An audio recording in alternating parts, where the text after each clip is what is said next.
Hello friends, myself Professor Rakesh Mishra. By qualification, I am a chartered accountant. I welcome you all to JK Shah classes. Today I am going to discuss amendments. Basically आज के video में मैं क्या discuss करने वाला हूँ, 1-2 minute लेके आपको पूरा अच्छे से बता दूँ, फिर हम लोग प्रोसीड करते हैं। आज मैं आप लोग के क्लास में डिस्कस करूंगा अमेंडमेंट्स ऑफ पेपर 4। पेपर 4 में total amendments company law, securities economic law में है। कंपनी लॉ के लिए एक अलग से वीडियो जो इसी के साथ आने वाला है, और इस वीडियो में मैं सिक्योरिटीज इकोनॉमिक लॉ के अमेंडमेंट्स कवर करूंगा। दैट मीन्स कि ये जो कंपनी लॉ का लेक्चर है, जो दूसरे वीडियो में मैंने अमेंडमेंट्स रिकॉर्ड किया, और ये जो सिक्योरिटीज इकोनॉमिक लॉ का जो मैं इस वीडियो में रिकॉर्ड कर रहा हूँ, दोनों अगर तुम साथ में देखोगे तो तुम्हारा पेपर 4 का लॉ का सारा अमेंडमेंट्स कवर हो जाएगा। This amendment is applicable for November 21 examination. So जो लोग नवंबर 21 एग्जामिनेशन के लिए बैठ रहे हैं, which will going to happen in December, that उन स्टूडेंट्स के लिए ये वीडियो रेलेवेंट है। They can view this lecture, तो उनका सारा अमेंडमेंट्स कवर हो जाएगा जो भी उनके एग्जाम के लिए एप्लीकेबल है। This amendment I am taking up from revision test paper, but the thing is that की लैंग्वेज मेनी अ टाइम बच्चों को ग्रास्प नहीं हो पाता है। तो व्हाट आई हैव डन, मैंने आपके आरटीपी के अंदर ही बाजू में उसको सिंपल तरीके से लिख के छोड़ दिया है, और ये प्री रिटर्न फॉर्म में मैं लिंक में भी डाल दूंगा।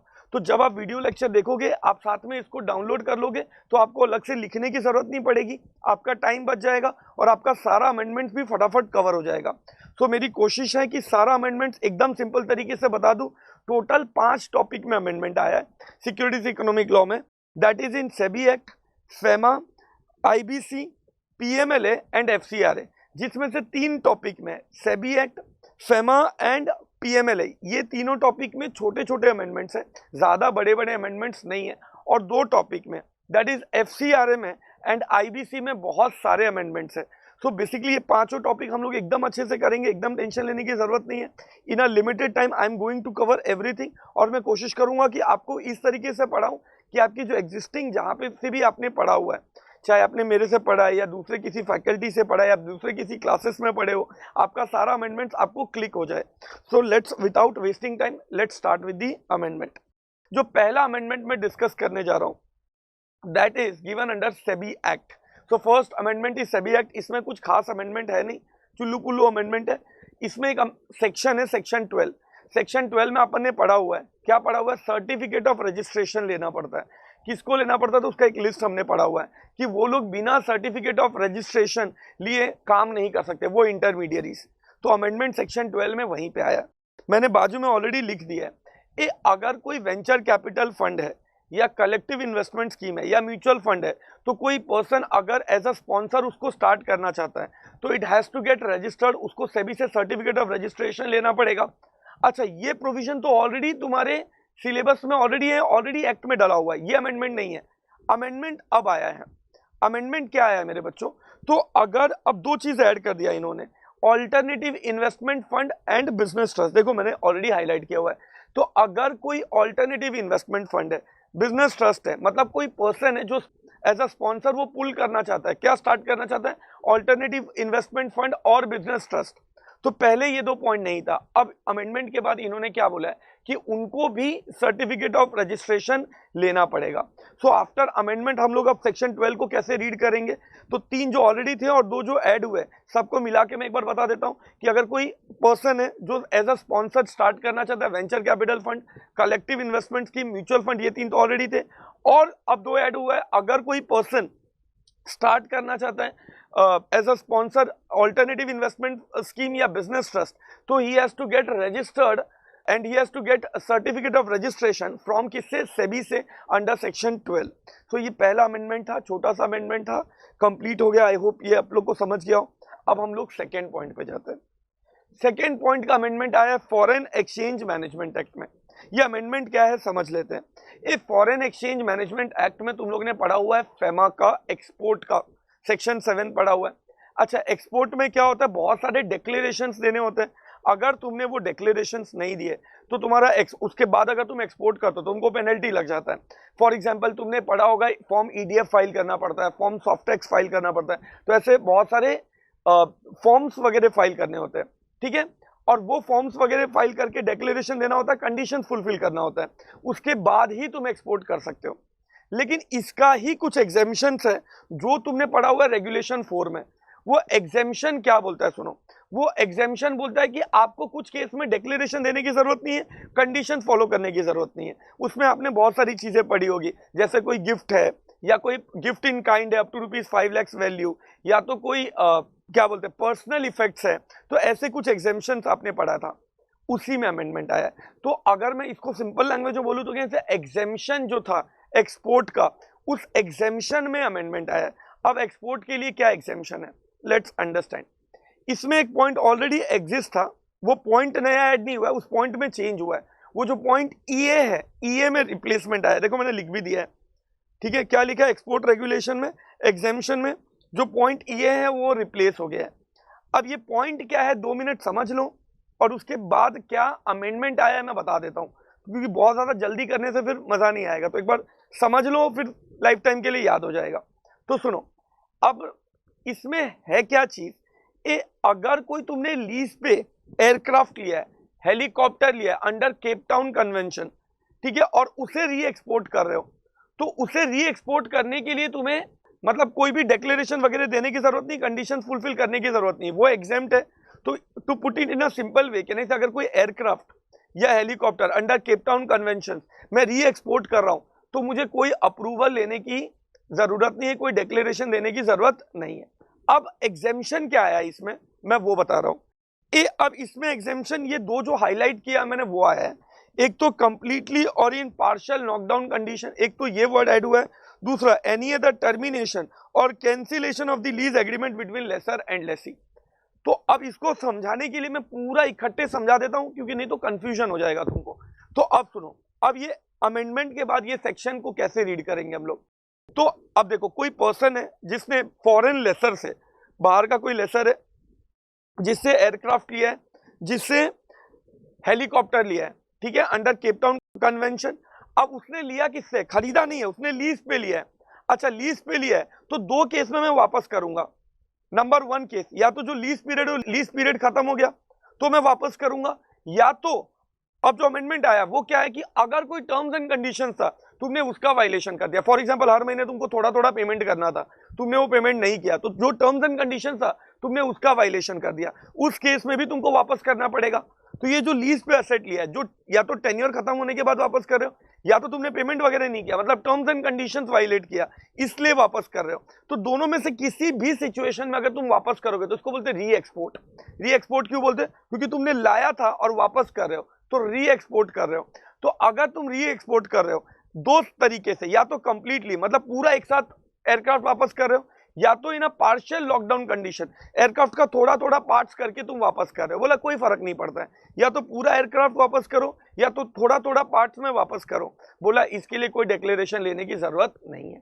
अच्छा, लॉजिकल भी है ये।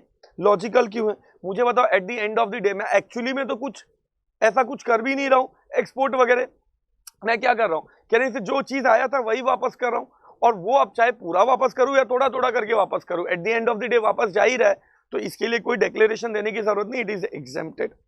क्लियर है ये, बड़े आगे। अब मैं नेक्स्ट अमेंडमेंट पे जा रहा हूं। नेक्स्ट अमेंडमेंट आया है prevention of money laundering act 2002 में। अब ये अमेंडमेंट क्या है, अब इसमें पहला जो अमेंडमेंट डिस्कस करने जा रहा हूं that is related to reporting entity. अपन ने पढ़ा हुआ है कि देर आर 4 एंटिटीज जिसको रिपोर्ट करना होता है। कौन से एंटिटीज को रिपोर्ट करना होता है, बैंक्स को, फाइनेंशियल इंस्टीट्यूट्स को, इंटरमीडियरी को, और person carrying on designated business. इनको किससे रिपोर्ट करना होता है, तो डीओई को रिपोर्ट करना होता है, डिपार्टमेंट ऑफ एनफोर्समेंट बोलो या तो एनफोर्समेंट डायरेक्टरेट ईडी बोलो, तो उनको रिपोर्ट करना होता है। अच्छा, ये रिपोर्ट क्यों करते हैं, क्योंकि दे आर दी पीपल, जो लोग ऐसा काम करते हैं कि जिनकी हेल्प के बिना it is very difficult to do money laundering. तो अगर ये लोग ठीक से रिपोर्ट करेंगे तो जो लोग मनी लॉन्ड्रिंग कर रहे हैं उनको पकड़ना आसान हो जाएगा। इसीलिए इन लोग को रिपोर्टिंग करने के लिए ऑब्लिगेशन डाल के रखा है मनी लॉन्ड्रिंग एक्ट में, और इसीलिए इन्हें बोला भी क्या जाता है रिपोर्टिंग एंटिटी। अब अमेंडमेंट यहाँ पे, बट ये अमेंडमेंट समझने के पहले मुझे तुमको एक बात बताना पड़ेगा, नहीं तो ये अमेंडमेंट तुम्हें समझेगा नहीं। देखो, बैंक, फाइनेंशियल इंस्टीट्यूशंस, इंटरमीडियरी, ये तीनों तो तुमको पता ही है। Person carrying on designated business का भी लिस्ट होता है, बट वो तुम्हारे पेपर 4 में डाला ही नहीं है। तो अगर तुम्हारा पेपर 4 का तुम मटेरियल देखेगा तो उसमें उन्होंने person carrying on designated business में क्या होता है वो डाला ही नहीं है। तो तुमको वो अमेंडमेंट समझने के पहले वो समझना पड़ेगा कि ऐसा भी कोई लिस्ट दिया हुआ है।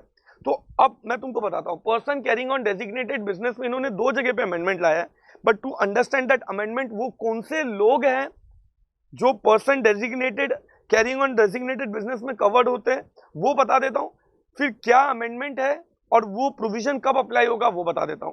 तो दो लोग, एक तो ज्वेलर, पहला क्या बोला मैंने, ज्वेलर लोग, सोनार लोग, और दूसरा मैंने बोला रियल एस्टेट एजेंट, ये दोनों भी person carrying on designated business में आएंगे। क्लियर है?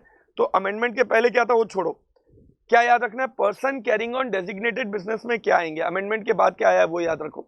तो person carrying on designated business में दो लोग मैंने बता दिया, कौन, एक तो रियल एस्टेट एजेंट, दूसरा ज्वेलर लोग। ये दो लोगों को कवर किया है, बट ये लोग हमेशा कवर्ड नहीं होंगे।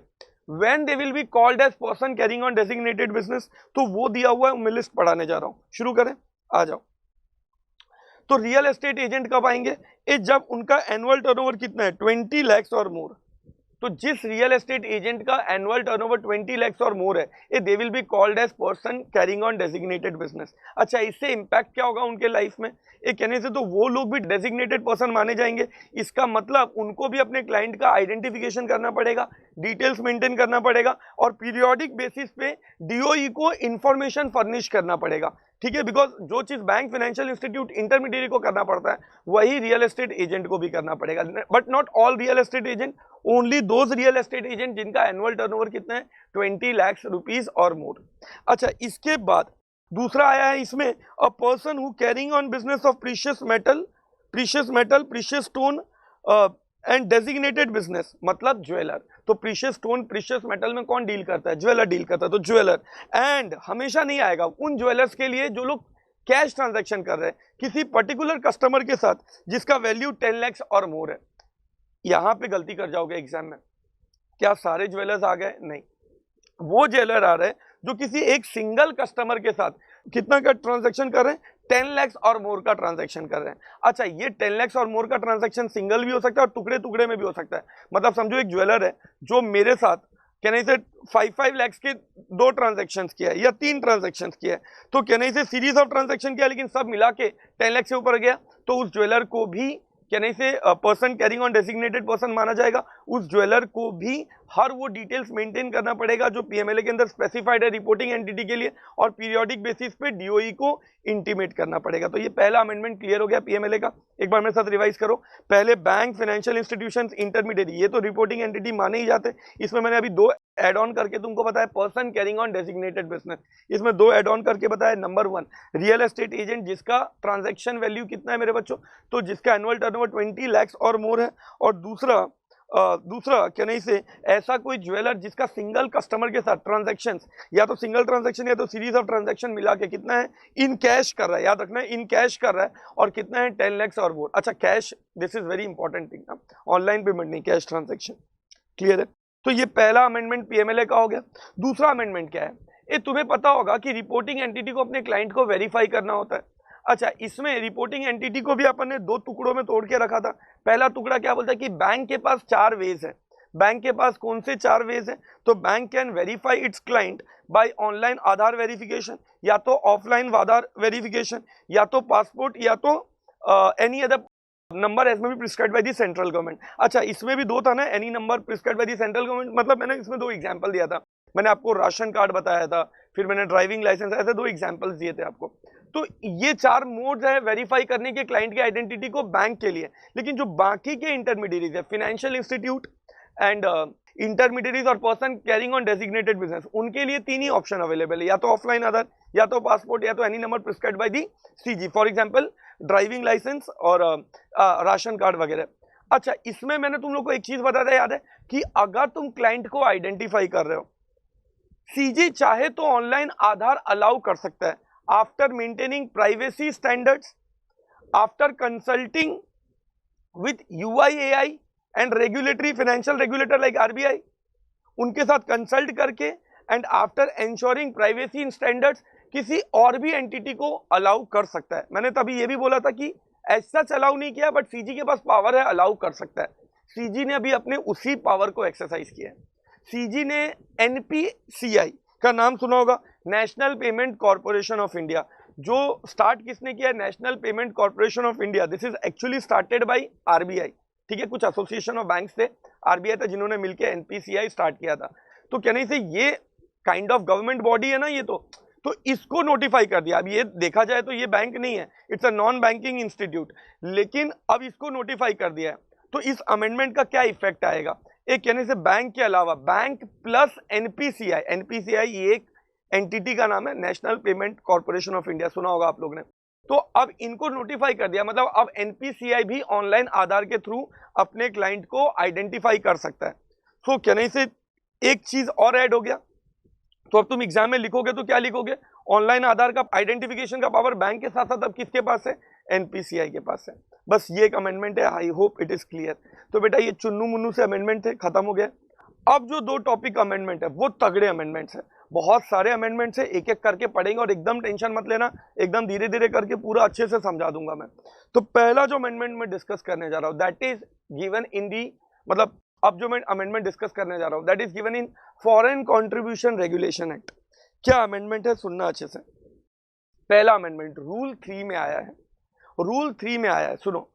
तुम्हें पता होगा political party is not allowed to take foreign contribution और पॉलिटिकल नेचर ऑर्गेनाइजेशन। अच्छा, political nature organization is also not allowed to receive foreign contribution. लेकिन पॉलिटिकल नेचर ऑर्गेनाइजेशन क्या होगा, उसके लिए सीजी कौन से ऑर्गेनाइजेशन को स्पेसिफाई कर सकता है, इसके लिए कुछ फैक्टर्स हैं। यहां पे थोड़ा पॉइंट अपने को अभी पढ़ना है। क्या पॉइंट पढ़ना है सुनो।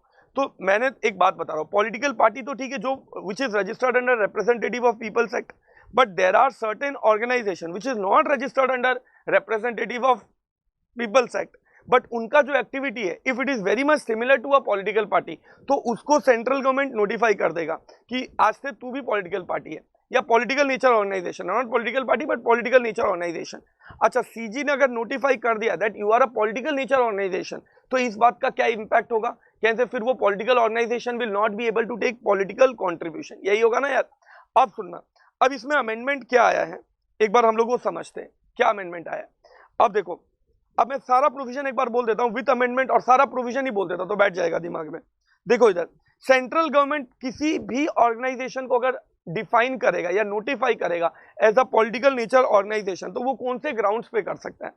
अब ऑब्वियसली ऐसा तो नहीं है ना यार कि मैं बैठा हुआ हूं, गवर्नमेंट आके बोल देगा तू आज से पॉलिटिकल ऑर्गेनाइजेशन है, तो पागलों वाली बात हो गई। तो ऑब्वियसली वो इंसान क्या करता होगा, तो उसको सीजी पॉलिटिकल नेचर ऑर्गेनाइजेशन बोल सकता है। तो इसमें बहुत सारी एक्टिविटीज है, वो मैं बता रहा हूं। पहला एक्टिविटी है कि अगर कोई ऑर्गेनाइजेशन ऐसा है जिसके मेमोरेंडम ऑफ एसोसिएशन में वाउड किया, वाउड मतलब कसम खाना, जिसने अपने मेमोरेंडम ऑफ एसोसिएशन में वाउ किया, कसम खाया कि उसके जो ऑब्जेक्टिव होंगे पॉलिटिकल ऑब्जेक्टिव्स होंगे, ये तो उसको नोटिफाई कर सकता है पॉलिटिकल ऑर्गेनाइजेशन। तो अगर कोई बोल रहा है किसी के मेमोरेंडम ऑफ एसोसिएशन पढ़ के तुम्हें लग रहा है कि उसके जो ऑब्जेक्टिव्स है वो पॉलिटिकल ऑब्जेक्टिव्स है, तो CG can notify that organization as a political organization. दूसरा, अगर कोई ट्रेड यूनियन है लेकिन वो कोई ऐसा वैसा ट्रेड यूनियन नहीं है, वो जो ट्रेड यूनियन है वो ऐसी एक्टिविटी कर रहा है जिसकी वजह से पॉलिटिकल गोल प्रमोट हो रहा है, ठीक है, तो गवर्नमेंट बोलता है वो भी तेरा पॉलिटिकल नेचर ऑर्गेनाइजेशन ही माना जाएगा। फिर तीसरा, अगर कोई वॉलेंट्री एक्शन ग्रुप है, फॉर एग्जांपल ब्लड कैंप वगैरह है, लेकिन वो जो काम कर रहा है ना वो पॉलिटिकल एक्टिविटीज में पार्टिसिपेट कर रहा है, तो कोई ब्लड कैंप है वगैरह है, तो ये सब तो वॉलेंट्री एक्शन ग्रुप है, लेकिन वो जो काम कर रहा है वो इस तरीके से काम कर रहा है that he participate in political activities, तो गवर्नमेंट बोलता तू भी पॉलिटिकल ऑर्गेनाइजेशन माना जाएगा। अच्छा, फिर अगर कोई स्टूडेंट यूनियन है, वर्कर्स यूनियन है, तुमको पता होगा ना बहुत सारे स्टूडेंट यूनियन होते हैं, एबीवीपी का नाम सुना होगा, समझ रहे हो, एबीवीपी वगैरह का नाम सुना होगा, जैसे बीजेपी का, कांग्रेस का, ये लोगों का स्टूडेंट यूनियन होता है, ये तो वुमेन्स विंग होता है, यूथ फोरम्स होता है, तो ये लोगों को भी नोटिफाई कर सकता है, ठीक है, अगर they are into a mass organisation, mass मतलब लोगों को इकट्ठा करना, उस तरीके से काम करना, वो सब कर रहा है, तो ठीक है, ये सब इतना ज्यादा इंपॉर्टेंट नहीं था।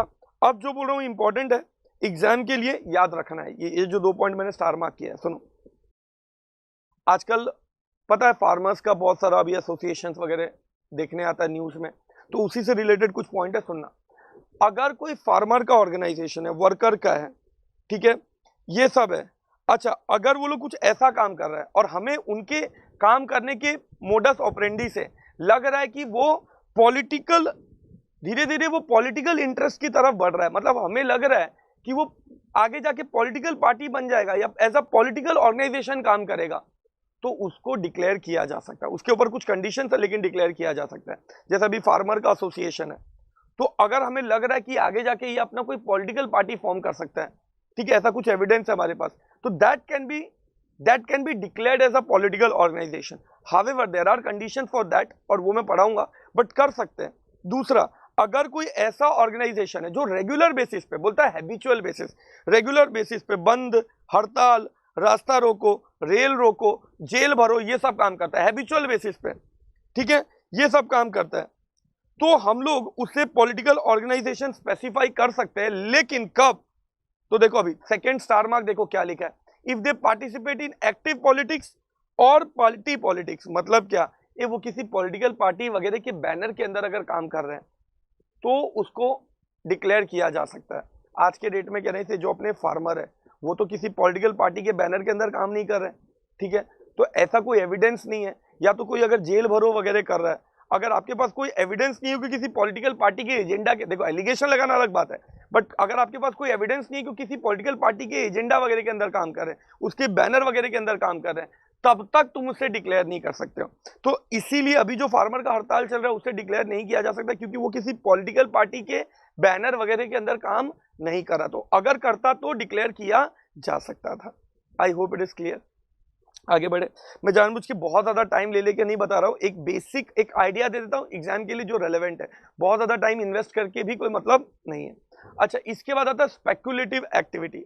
अब सुनना मेरी बात, ये अपन ने पढ़ा हुआ है FCRA में कि speculative activities are not allowed. जो तुम फॉरेन कंट्रीब्यूशन रिसीव कर रहे हो उस पैसे का तुम स्पेक्युलेटिव एक्टिविटी में एंगेज नहीं कर सकते हो। अच्छा, स्पेक्युलेटिव एक्टिविटी का मतलब क्या हुआ? तो अगर तुम कोई ऐसा इन्वेस्टमेंट कर रहे हो जिसमें रिस्क है एप्रिसिएशन डेप्रिसिएशन का, वेरी हाई रिस्क है ओरिजिनल इन्वेस्टमेंट के ऊपर, एप्रिसिएशन डेप्रिसिएशन का, तो कहने से वो क्या माना जाएगा? Speculative activity. और उसमें ही कुछ एग्जांपल्स है, जैसे कि तुम अगर शेयर्स में इन्वेस्ट कर रहे हो, म्यूचुअल फंड में इन्वेस्ट कर रहे हो, तो वो स्पेक्युलेटिव एक्टिविटी माना जा सकता है। अच्छा, ये कोई अमेंडमेंट नहीं है, ये प्रोविजन तो पहले से एग्जिस्ट कर रहा था। अमेंडमेंट क्या है मैं बताता हूँ। अब इन लोगों ने क्लैरिफिकेशन दिया है। क्लैरिफिकेशन क्या दिया है कि अगर कोई डेट बेस्ड सिक्योर इन्वेस्टमेंट है तो वो स्पेक्युलेटिव नहीं माना जाएगा। डेट बेस्ड सिक्योर्ड इन्वेस्टमेंट मतलब डिबेंचर। तो इन सिंपल लैंग्वेज कहने से अगर मैं डिबेंचर में इन्वेस्ट कर रहा हूं तो स्पेक्युलेटिव नहीं माना जाएगा। अच्छा, गवर्नमेंट ने ये अमेंडमेंट क्यों लाया उसके पीछे का रीजन बता रहा हूं मैं। क्योंकि एक्चुअली देखा जाए तो डिबेंचर में ज्यादा वैल्यू फ्लक्चुएट नहीं होता है, एक फिक्स रेट ऑफ इंटरेस्ट वगैरह मिलता है। तो गवर्नमेंट ने बोला ये स्पेक्युलेटिव एक्टिविटी नहीं माना जाएगा। क्लियर है ये? बढ़ो आगे। अगला, अगर तुम पैसे वगैरह इन्वेस्ट कर रहे हो तो तुमको सेपरेट रजिस्टर मेंटेन करना पड़ेगा। तो डिबेंचर खरीद रहे हो खरीदो, बट तुमको सेपरेट रजिस्टर इन्वेस्टमेंट का रखना पड़ेगा और टाइमली बेसिस पे उसको ऑडिट भी करवाना पड़ेगा।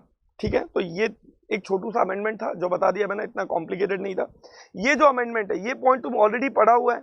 ये जो अमेंडमेंट है ये तुम पॉइंट ऑलरेडी पढ़ा हुआ है। एडमिनिस्ट्रेटिव एक्सपेंसेस, ये पुराना अमेंडमेंट है। एक्चुअली पहले एडमिनिस्ट्रेटिव एक्सपेंसेस के लिए जो लिमिट था उसमें चेंजेस आ गया है। एडमिनिस्ट्रेटिव एक्सपेंसेस अलाउड है, बट कितना परसेंट एडमिनिस्ट्रेटिव अलाउड है? Maximum 20% of foreign contribution. तो यही अमेंडमेंट है। आफ्टर अमेंडमेंट ये परसेंटेज कितना हो गया? 20%। तो now tell me one thing, administrative expense maximum कितना अलाउड होगा? 20% ऑफ फॉरेन कंट्रीब्यूशन। अच्छा, ये अमेंडमेंट पूरा नहीं था। अच्छा, क्या एडमिनिस्ट्रेटिव एक्सपेंसेस नहीं माना जाएगा? ये तो अगर तुम समझो कोई फील्ड डेटा रिसर्च ट्रेनिंग के लिए कर रहे हो किसी पर्सनल वगैरह के लिए, तो वो एडमिनिस्ट्रेटिव एक्सपेंस नहीं माना जाएगा। एग्जांपल देता हूं मैं तुमको। समझो कि मेरा ये है स्कूल है, ठीक है, जो मैं गरीब बच्चों को पढ़ाने के लिए यूज कर रहा हूं और उसमें टीचर के ट्रेनिंग के लिए मैं कुछ खर्चा कर रहा हूं। ठीक है, टीचर के ट्रेनिंग के लिए कुछ उनके खर्चा कर रहा हूं, टीचर को भी तो ट्रेनिंग की जरूरत होती है, तो वो एडमिन एक्सपेंसेस नहीं माना जाएगा। तो ये भी कोई अमेंडमेंट नहीं है। अच्छा, अगर कोई डायरेक्ट एक्सपेंस कर रहा हूं ऑब्वियसली वो भी एडमिन एक्सपेंस नहीं माना जाएगा। फॉर एग्जांपल, अगर हॉस्पिटल खोला है तुमने, डॉक्टर को पे कर रहे हो, स्कूल खोला है, टीचर्स को पे कर रहे हो, ये डायरेक्ट एक्सपेंसेस है, तो ये सब एडमिन एक्सपेंसेस नहीं माना जाएगा। सो दिस इज समथिंग अपन ने ऑलरेडी पढ़ा हुआ है। तो जो बच्चे एकदम रिसेंटली पढ़े उनका तो एनीवे ये सब कवर्ड हुआ ही है। आ जाओ, इसके बाद अगेन जो नेक्स्ट पॉइंट है बहुत फालतू सा है। मतलब क्या है, देखो, ये फॉरेन कंट्रीब्यूशन अगर तुम रिलेटिव से लेते हो तो कहने से तुमको अप्रूवल की जरूरत तो नहीं है, लेकिन अगर फॉरेन कंट्रीब्यूशन रिलेटिव से लेते हो 1 लाख के ऊपर का फॉरेन कंट्रीब्यूशन है तो तुमको FC1 में 30 डेज में इंटीमेट करना पड़ता है। अमेंडमेंट सिर्फ इतना ही है कि तुमको इलेक्ट्रॉनिक फॉर्म में करना पड़ेगा। अभी बहुत सारे अमेंडमेंट्स मैं तुमको जो पढ़ाने वाला हूँ अभी, वो मेजॉरिटी अमेंडमेंट्स ऐसे हैं जहाँ पे सिर्फ और सिर्फ तुमको इंटीमेट करना है इलेक्ट्रॉनिक फॉर्म में, बस वही अमेंडमेंट है। लेकिन मैं पूरा पॉइंट बोल दूंगा ताकि तुमको रिकलेक्ट हो जाए। तो अगर मैं फॉरेन कॉन्ट्रीब्यूशन रिसीव कर रहा हूँ, नंबर 1, नंबर 2 किससे रिसीव कर रहा हूँ, रिलेटिव से, और कितना रिसीव कर रहा हूँ मैं रिलेटिव से, 1 लाख के ऊपर, तो इलेक्ट्रॉनिक फॉर्म में फॉर्म FC1 में विद इन 30 डेज मुझे MHA को, ठीक है, मिनिस्ट्री ऑफ होम अफेयर्स को क्या करना पड़ेगा, इंटीमेट करना पड़ेगा। क्लियर है? नेक्स्ट पॉइंट, नेक्स्ट पॉइंट, ये भी तुमने ऑलरेडी पढ़ा हुआ है, अगर पर्सनल यूज के लिए अप टू ₹1 लाख तो वो फॉरेन कंट्रीब्यूशन नहीं माना जाता है। ठीक है, ये जो है ये भी बहुत माइनर सा अमेंडमेंट आया है। तुम्हें पता होगा फॉरेन हॉस्पिटैलिटी जब तुम लेते हो तो तुमको प्रायर अप्रूवल लेना पड़ता है। सेंट्रल गवर्नमेंट बोल लो, MHA बोल लो, मिनिस्ट्री ऑफ होम अफेयर्स, उनका प्रायर अप्रूवल लेना पड़ता है।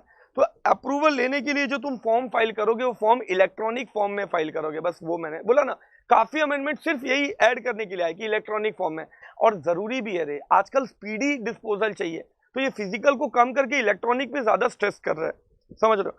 तो इन लोगों ने बोला कि CG को अगर मैं अप्लाई कर रहा हूँ इलेक्ट्रॉनिक फॉर्म में अप्लाई करना पड़ेगा, ठीक है, और अप्लाई करके अप्रूवल ले सकता हूँ। तो ये अप्रूवल वाला हॉस्पिटैलिटी में जो पढ़ा था वो सेम था, the only thing is that कि they have added the word electronic form में अप्रूवल लेना है। ठीक है, अच्छा, इसके बाद जो रूल 8 डाला है तुम्हारे में, ये वो कोई अमेंडमेंट नहीं है रे, ठीक है, वो कोई खास क्या अमेंडमेंट ही नहीं है। मतलब वो क्या है, सुनो, ये अगर कोई आर्टिकल, करेंसी या सिक्योरिटी तुम रिसीव कर रहे हो, ठीक है, इन कॉन्ट्रावेंशन, तुमने पढ़ा होगा। अच्छा, ये रूल 8 का जो पॉइंट है वो क्या, उसका जो सेक्शन है वो सेक्शन क्या बोलता है, सुनो, अगर आर्टिकल, करेंसी या सिक्योरिटी ये अगर तुमने रिसीव किया इन कॉन्ट्रावेंशन ऑफ द लॉ, तो चेन्नई से तुम्हारे ऊपर प्रोहिबिटरी ऑर्डर पास करेंगे। अच्छा, प्रोहिबिटरी ऑर्डर पास करने के लिए चेन्नई से तुमको नोटिस दिया जाएगा। ये जो नोटिस देंगे ये रजिस्टर्ड पोस्ट या एक्नॉलेज पोस्ट के साथ देंगे या स्पीड पोस्ट के साथ देंगे, जो तुम्हारा लास्ट नोन एड्रेस है वहां पे। तो बस यही है, तो ये कोई खास ऐसा अमेंडमेंट का पॉइंट तो था नहीं। अच्छा, या तो तुमको रजिस्टर्ड पोस्ट, स्पीड पोस्ट या एक्नॉलेज फॉर्म में देंगे, तुम्हारे लास्ट नोन एड्रेस पे देंगे, या तो व्हाट इज द सेकंड वे, या तो तुम्हारी प्लेस ऑफ प्रीमाइस पे चिपका दिया जाएगा। कॉन्स्पिशियस मतलब जहां से दिखने में आराम से दिख जाए वहां पे चिपका दिया जाएगा। ठीक है, तो अब इसको अगर एकदम सिंपल तरीके से बोलूं तुम, to put it in nutshell में ये बोलूं कि अगर अब मैं क्या करना चाहता हूं, अगर अब मैं ये करना चाहता हूं, चेन्नई से किसी पर्सन ने foreign contribution in contravention of the law receive किया है और उसको प्रोहिबिटरी ऑर्डर पास करना चाहता हूं, तो उसको नोटिस दूंगा। तो उसको जो नोटिस दूंगा वो registered post, speed post, acknowledge, मतलब रजिस्टर्ड पोस्ट बोला तो एक्नॉलेजमेंट के साथ आता है, वो हो गया। रजिस्टर्ड पोस्ट या तो स्पीड पोस्ट के थ्रू दूंगा, उसके लास्ट नोन एड्रेस पे या तो उसके प्रीमाइस पे चिपका दूंगा। That is one thing. Clear है ये? अगला पॉइंट सुनो, तुमको पता होगा अगर एनजीओ फॉरेन कंट्रीब्यूशन लेना चाहता है और वो बार बार फॉरेन कंट्रीब्यूशन लेना चाहता है तो वो रजिस्ट्रेशन ले सकता है which is valid for 5 years, certificate. अच्छा, या तो वो सर्टिफिकेट लेगा which is valid for 5 years, या तो वो प्रायर परमिशन लेगा which is obviously valid for 1 time receipt.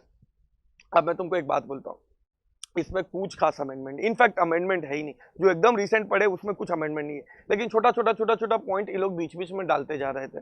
तो अब क्या होगा ना, चेन्नई से अगर मैं एक बारी पूरा बोल दूंगा ना तो तुमने कभी भी पढ़ा हो तुमको क्लिक हो जाएगा कि हाँ ये सारा प्रोविजन है। तो मैं अब एक बार है ना विथ अमेंडेड सारा न्यू पॉइंट्स बोलने वाला हूँ। क्लियर है? तो सुनते जाना आराम से कि अगर कोई एनजीओ क्या लेना चाहता है, रजिस्ट्रेशन लेना चाहता है, एज अ सर्टिफिकेट वो रजिस्ट्रेशन लेना चाहता है, या सर्टिफिकेट एज अ 5 इयर्स के लिए रजिस्ट्रेशन लेना चाहता है, तो वो 5 साल के लिए वैलिड होगा, जिसमें वो multiple time foreign contribution receive कर सकता है, या तो 1 टाइम रिसिप्ट के लिए प्रायर परमिशन लेना चाहता है। दोनों के लिए अगर वो रजिस्ट्रेशन लेना चाहता है, नंबर 1 जो फॉर्म का फाइलिंग होगा वो इलेक्ट्रॉनिक फाइलिंग होगा। ठीक है, इलेक्ट्रॉनिक फॉर्म में फाइल होगा, नंबर 1। नंबर 2 कौन से फॉर्म में फाइल होगा, तो अगर वो रजिस्ट्रेशन के लिए अप्लाई कर रहा है, मतलब सर्टिफिकेट के लिए अप्लाई कर रहा है, तो जो 5 इयर्स के लिए वैलिड है, तो फॉर्म FC3A में फाइल होगा। सब मैंने लिख के रखा है। अच्छा, फीस कितना देना पड़ेगा? 10,000। और अगर वो प्रायर परमिशन लेना चाहता है तो अगेन इलेक्ट्रॉनिक फॉर्म, मतलब 1 टाइम रिसिप्ट के लिए इलेक्ट्रॉनिक फॉर्म में अप्लाई करेगा, 5,000 रुपीज देगा, एंड फॉर्म FC3B में फाइल करेगा इलेक्ट्रॉनिक फॉर्म में। क्लियर है? ये पहला पॉइंट, सिंपल पॉइंट है। दूसरा, अब ये जो पॉइंट है ये तो तुम ऑलरेडी पढ़ा हुआ है, चेन्नई से उसे एक FCRA अकाउंट खोलना पड़ेगा। ऑब्वियसली ये मेरा जो नॉर्मल करंट अकाउंट है उसमें मैं फॉरेन कंट्रीब्यूशन रिसीव नहीं कर सकता, ये अपने को ऑलरेडी मालूम है, तो उसे FCRA अकाउंट खोलना पड़ेगा। अच्छा, फॉरेन करेंसी उसमें वो रिसिप्ट कर लेगा। अच्छा, तो सेपरेट अकाउंट खोलना पड़ेगा टू रिसीव फॉरेन कंट्रीब्यूशन। तुम नॉर्मल जो बिजनेस कर रहे हो उसके लिए जो करंट अकाउंट खोला है उसमें एफसी रिसीव नहीं कर सकते हो। अच्छा, यूटिलाइजेशन के लिए तुम चाहो तो रिसीव करने के लिए तो सिंगल फॉरेन मतलब सिंगल अकाउंट से तुम रिसीव करोगे। यूटिलाइजेशन करने के लिए ये तुम सेपरेट अकाउंट के थ्रू यूटिलाइज कर सकते हो। और अगर तुम सेपरेट अकाउंट थ्रू यूटिलाइज करना चाहते हो ये तो तुम मल्टीपल अकाउंट खोलोगे और पूरे इंडिया में अलग अलग अकाउंट खोल के हर अकाउंट से तुम यूटिलाइज कर रहे हो। तो रिसीव करने के लिए सिंगल अकाउंट होना चाहिए, यूटिलाइज करने के लिए there can be multiple account. तो फॉरेन कंट्रीब्यूशन मैंने ले लिया लेट्स से न्यू दिल्ली के अकाउंट में, और वहां से पूरे इंडिया के, मुंबई के, न्यू दिल्ली के अलग अलग अकाउंट मैंने खोला और वहां से यूटिलाइज कर रहा हूं। तुम बोलेगा सर तो इसमें अमेंडमेंट क्या है? अमेंडमेंट कुछ नहीं है, अमेंडमेंट अब बता रहा हूं मैं। तो पहले तो अगर तुम्हें ऐसा कुछ करना है, सेपरेट अकाउंट खोलना है फॉर यूटिलाइजेशन, तो इस अकाउंट के डिटेल देने पड़ेंगे इलेक्ट्रॉनिक फॉर्म में। ठीक है, किसको दोगे? मिनिस्ट्री ऑफ होम अफेयर्स को दोगे। मिनिस्ट्री ऑफ होम अफेयर्स को दोगे, कौन से फॉर्म में दोगे? फॉर्म FC 6D में दोगे। देखो तो मैंने ऑलरेडी हाईलाइट किया है। तो now to put it in nutshell, FC मैंने रिसीव किया, अच्छी बात है। मैं यूटिलाइज और ऑब्वियसली सेपरेट अकाउंट में रिसीव करूंगा, मेरे नॉर्मल बिजनेस अकाउंट में नहीं कर सकता हूं, तो FCRA अकाउंट खोल के उसमें रिसीव करना पड़ता है। यूटिलाइज करने के लिए अगर मैं मल्टीपल अकाउंट खोल रहा हूं तो उन सारे अकाउंट्स का मुझे इलेक्ट्रॉनिक फॉर्म में MHA को, मिनिस्ट्री ऑफ होम अफेयर्स को डिटेल देना पड़ेगा फॉर्म FC 6D में। क्लियर है? 15 डेज के अंदर देना पड़ेगा जब भी मैंने अकाउंट खोला है वहां से। अच्छा, इसके बाद अगर मैं एज अपने एनजीओ को रजिस्टर करवाना चाहता हूं, इसके लिए कुछ एक्स्ट्रा कंडीशंस इंसर्ट किया है। क्या एक्स्ट्रा कंडीशन इंसर्ट किया है? सुनो तो तुमने पढ़ा है कि एनजीओ को अगर मुझे सेक्शन 12 में, ऑब्वियसली सेक्शन 12 में रजिस्टर्ड होता है ना एनजीओ, तो अगर सेक्शन 12 में मैं मेरे एनजीओ को रजिस्टर करना चाहता हूं तो मेरा जो कंपनी है वो 3 साल से, मतलब एनजीओ है 3 साल से एग्जिस्ट होना चाहिए एंड पिछले 3 साल में मेरा जो कोर एक्टिविटी है, ठीक है, जिसके लिए मैं रजिस्ट्रेशन लेना चाहता हूं टू रिसीव फॉरेन कंट्रीब्यूशन, कम से कम उस कोर एक्टिविटी के लिए 15 लाख का खर्च करना चाहिए। So now to put it in a simple language, मैं कुछ बता रहा हूं, सुनना। कहने से मेरा एक एनजीओ है, मैं मेरे एनजीओ का क्या रिसीव करना चाहता हूं? मैं मेरे एनजीओ में फॉरेन कंट्रीब्यूशन रिसीव करना चाहता हूं। तो मेरा एनजीओ 3 साल से एग्जिस्ट होना चाहिए एंड उस 3 साल में जो मैंने पैसा यूज किया है that should be at least 15 lakh for the core activity. Let's say मैं एजुकेशन के लिए करना चाहता हूं तो एजुकेशन के लिए मैंने 15 लाख खर्च करना चाहिए पिछले 3 साल में। अच्छा, 15 लाख तीनों साल का मिला क्या? ईयरली नहीं है, तीनों साल का। तो ईयर 1 लेट्स से मैं आज करना चाहता हूं तो ये मेरा ईयर 4 हो गया। तो ईयर 1, ईयर 2, ईयर 3 तीनों मिला के 15 लाख मैंने यूज करना चाहिए। For what purpose? For the core activity, जिसके लिए भी मेरा एनजीओ बना है। अच्छा, दूसरा, इसमें इन लोग ने एक्सेप्शन, ऑब्वियसली सेंट्रल गवर्नमेंट चाहे तो गवर्नमेंट एनजीओ को एग्जेम्प्ट कर सकता है।